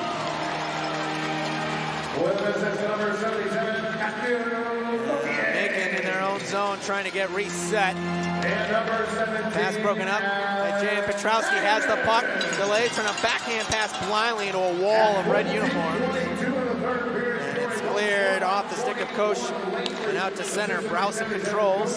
Hammers one in the offensive zone. 5 minutes, 4 seconds to go in regulation time. Now Koch on the right side. Lost the handle, they got it back. It's long enough to dump it in. Line handles to the right side, where Rumble can play it out to center before it's dumped right back in. There by Oy. Loose puck in the middle of the ice. Handled by McMartin. McMartin, nice little nifty move, make one. Now two-man miss. Feeds Dion on the right side over the line. Cross ice pass, just too hot to handle for Levi Armstrong. Got it back, tried a shot, slid it through the blue paint, but wide. Dion, a puck battle, the far half wall, one of the rare ones that he lost. And Now it's DeBerry settling it down, trying to send one forward. Probably looking for Curtis Hansen, missed him. This is going to wind up icing against Macon, and we're going to step aside for a final immediate timeout of the contest. It's all Rivermen. They're up 6-0 when we return. You're on the Rivermen Radio Network. Finding that missing shin guard, remembering whether it's a home or away game, getting the right kid to the right playing field on the right day. Why are simple things sometimes so complicated? Thankfully, with auto owners, insurance doesn't have to be one of them. We work with independent agents who keep insurance simple so you can worry about more important things, like not being that fan. Oh, come on, ref! That's simple human sense. Ask Envision Insurance Group in Peoria, Galesburg, Morton, and Decatur if auto owners make sense for you. Sports injury? Get back in the game fast. Bring your sprains, strains, and breaks to Midwest Ortho First. Midwest Ortho First is the area's only walk-in clinic for orthopedic injuries. So instead of wasting time at an urgent care ER only to be told you really need an orthopedic specialist, you'll see the right provider right from the start. And because it's a regular office visit copay, you'll save money too. See Midwest Ortho First for all your ouch moments. Open 7 days a week on Allen Road in Peoria. You're listening to the Rivermen Radio Network, presented by Paradise Hotel Casino. Rivermen going back to work offensively. They have the puck in the offensive zone. McMartin makes a man miss, walks in, shoots one, miss wide. That one partially blocked as well. Now McMartin, another blast, blocker aside by Stelatis. Up Lately again, feeds one down low in behind. Pass in front off the stick of Clouche, missed. Now carrying out to center, over the line is Draplik. Base the near circle now, right near corner side. Trying to force one out in front, nothing doing. Comes up the near point, Eder. Settles it down, shoots it in behind, Rumble, now McMartin in far corner. Took a hit, but he made the play. Lately, up to Clouche, left side. Gains the red line, gets it in shallowly into Macon territory. Peoria trying to make a quick change. They're getting caught in. Draplik shooting one. Save made by Levine. And he'll hold and cover. Now make that 33 saves for the native of Wheeling, Illinois. You can say Eric Levine is wheeling and dealing here tonight. Yes, he is. And Eric Levine, and I'll say it, mid-season form in game one. Yep. I know, that was not a good, that was a dad joke. I got to work to get up to your level, my friend. Face-off will be to Levine's right, the draw, won by the Rivermen. Smutek trying to kiss one off the right glass, didn't get out. Buck's loose at the line, got out to center. Soper hammers it right back in, delayed offside call. Allows the Rivermen a little bit of time and space to work, under 3 minutes to play in regulation. Now Smutek delays, works one up the left side, got the deflection from Browse and no icing here.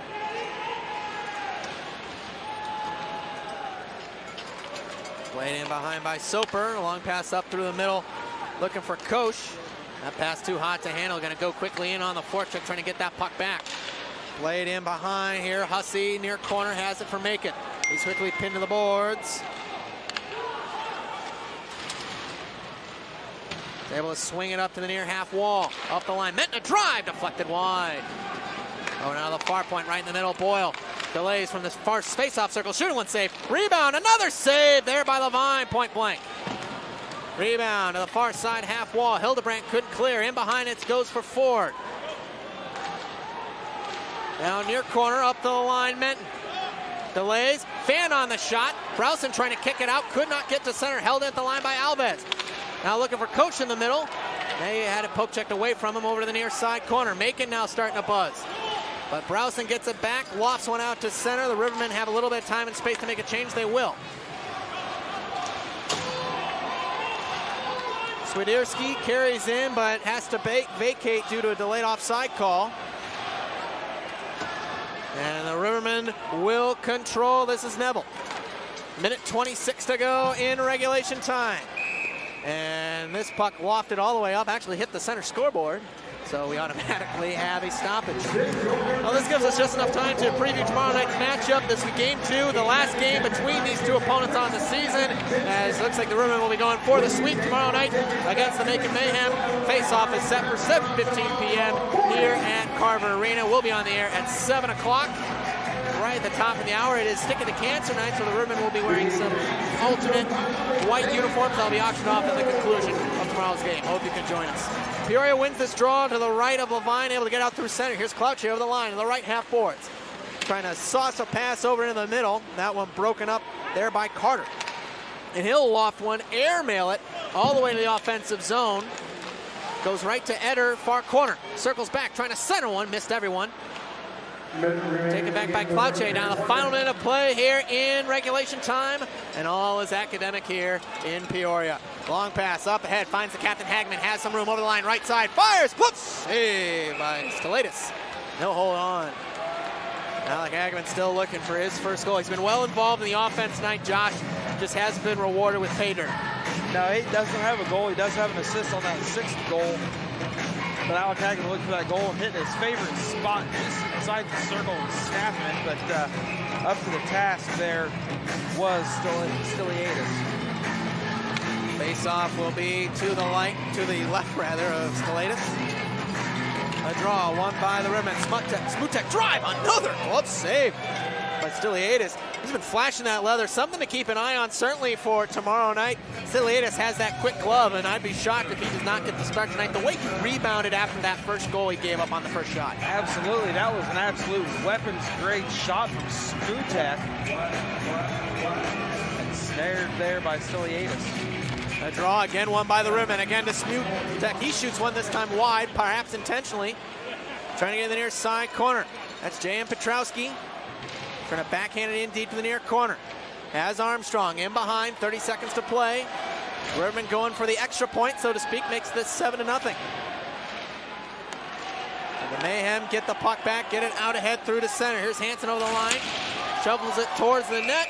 Easily gloved down, shortstop style by Levine, and he'll hold and cover with 16.9 to go.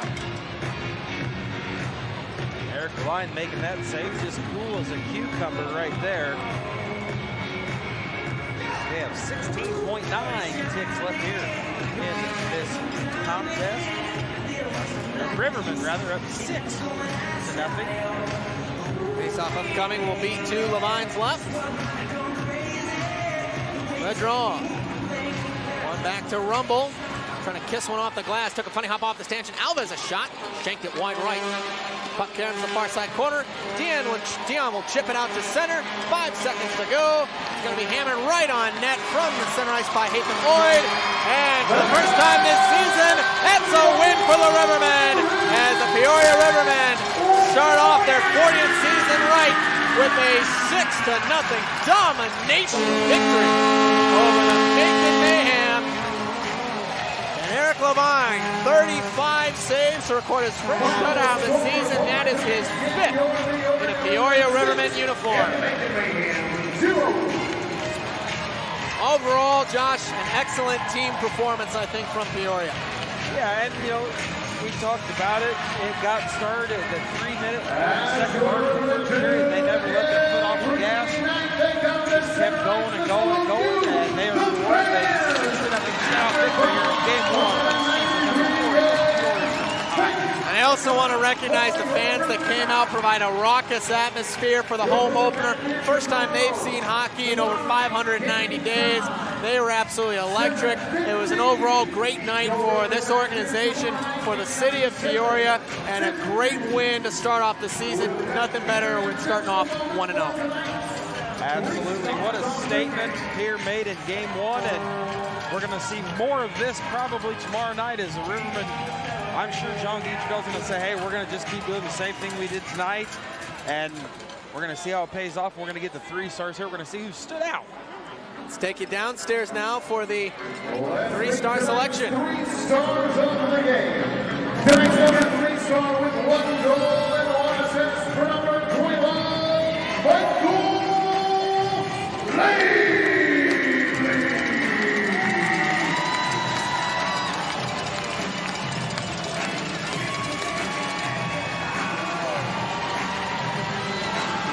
Tonight's number 2-star, he scores 2 goals. He gets an assist to go along with it for number 28, Tanner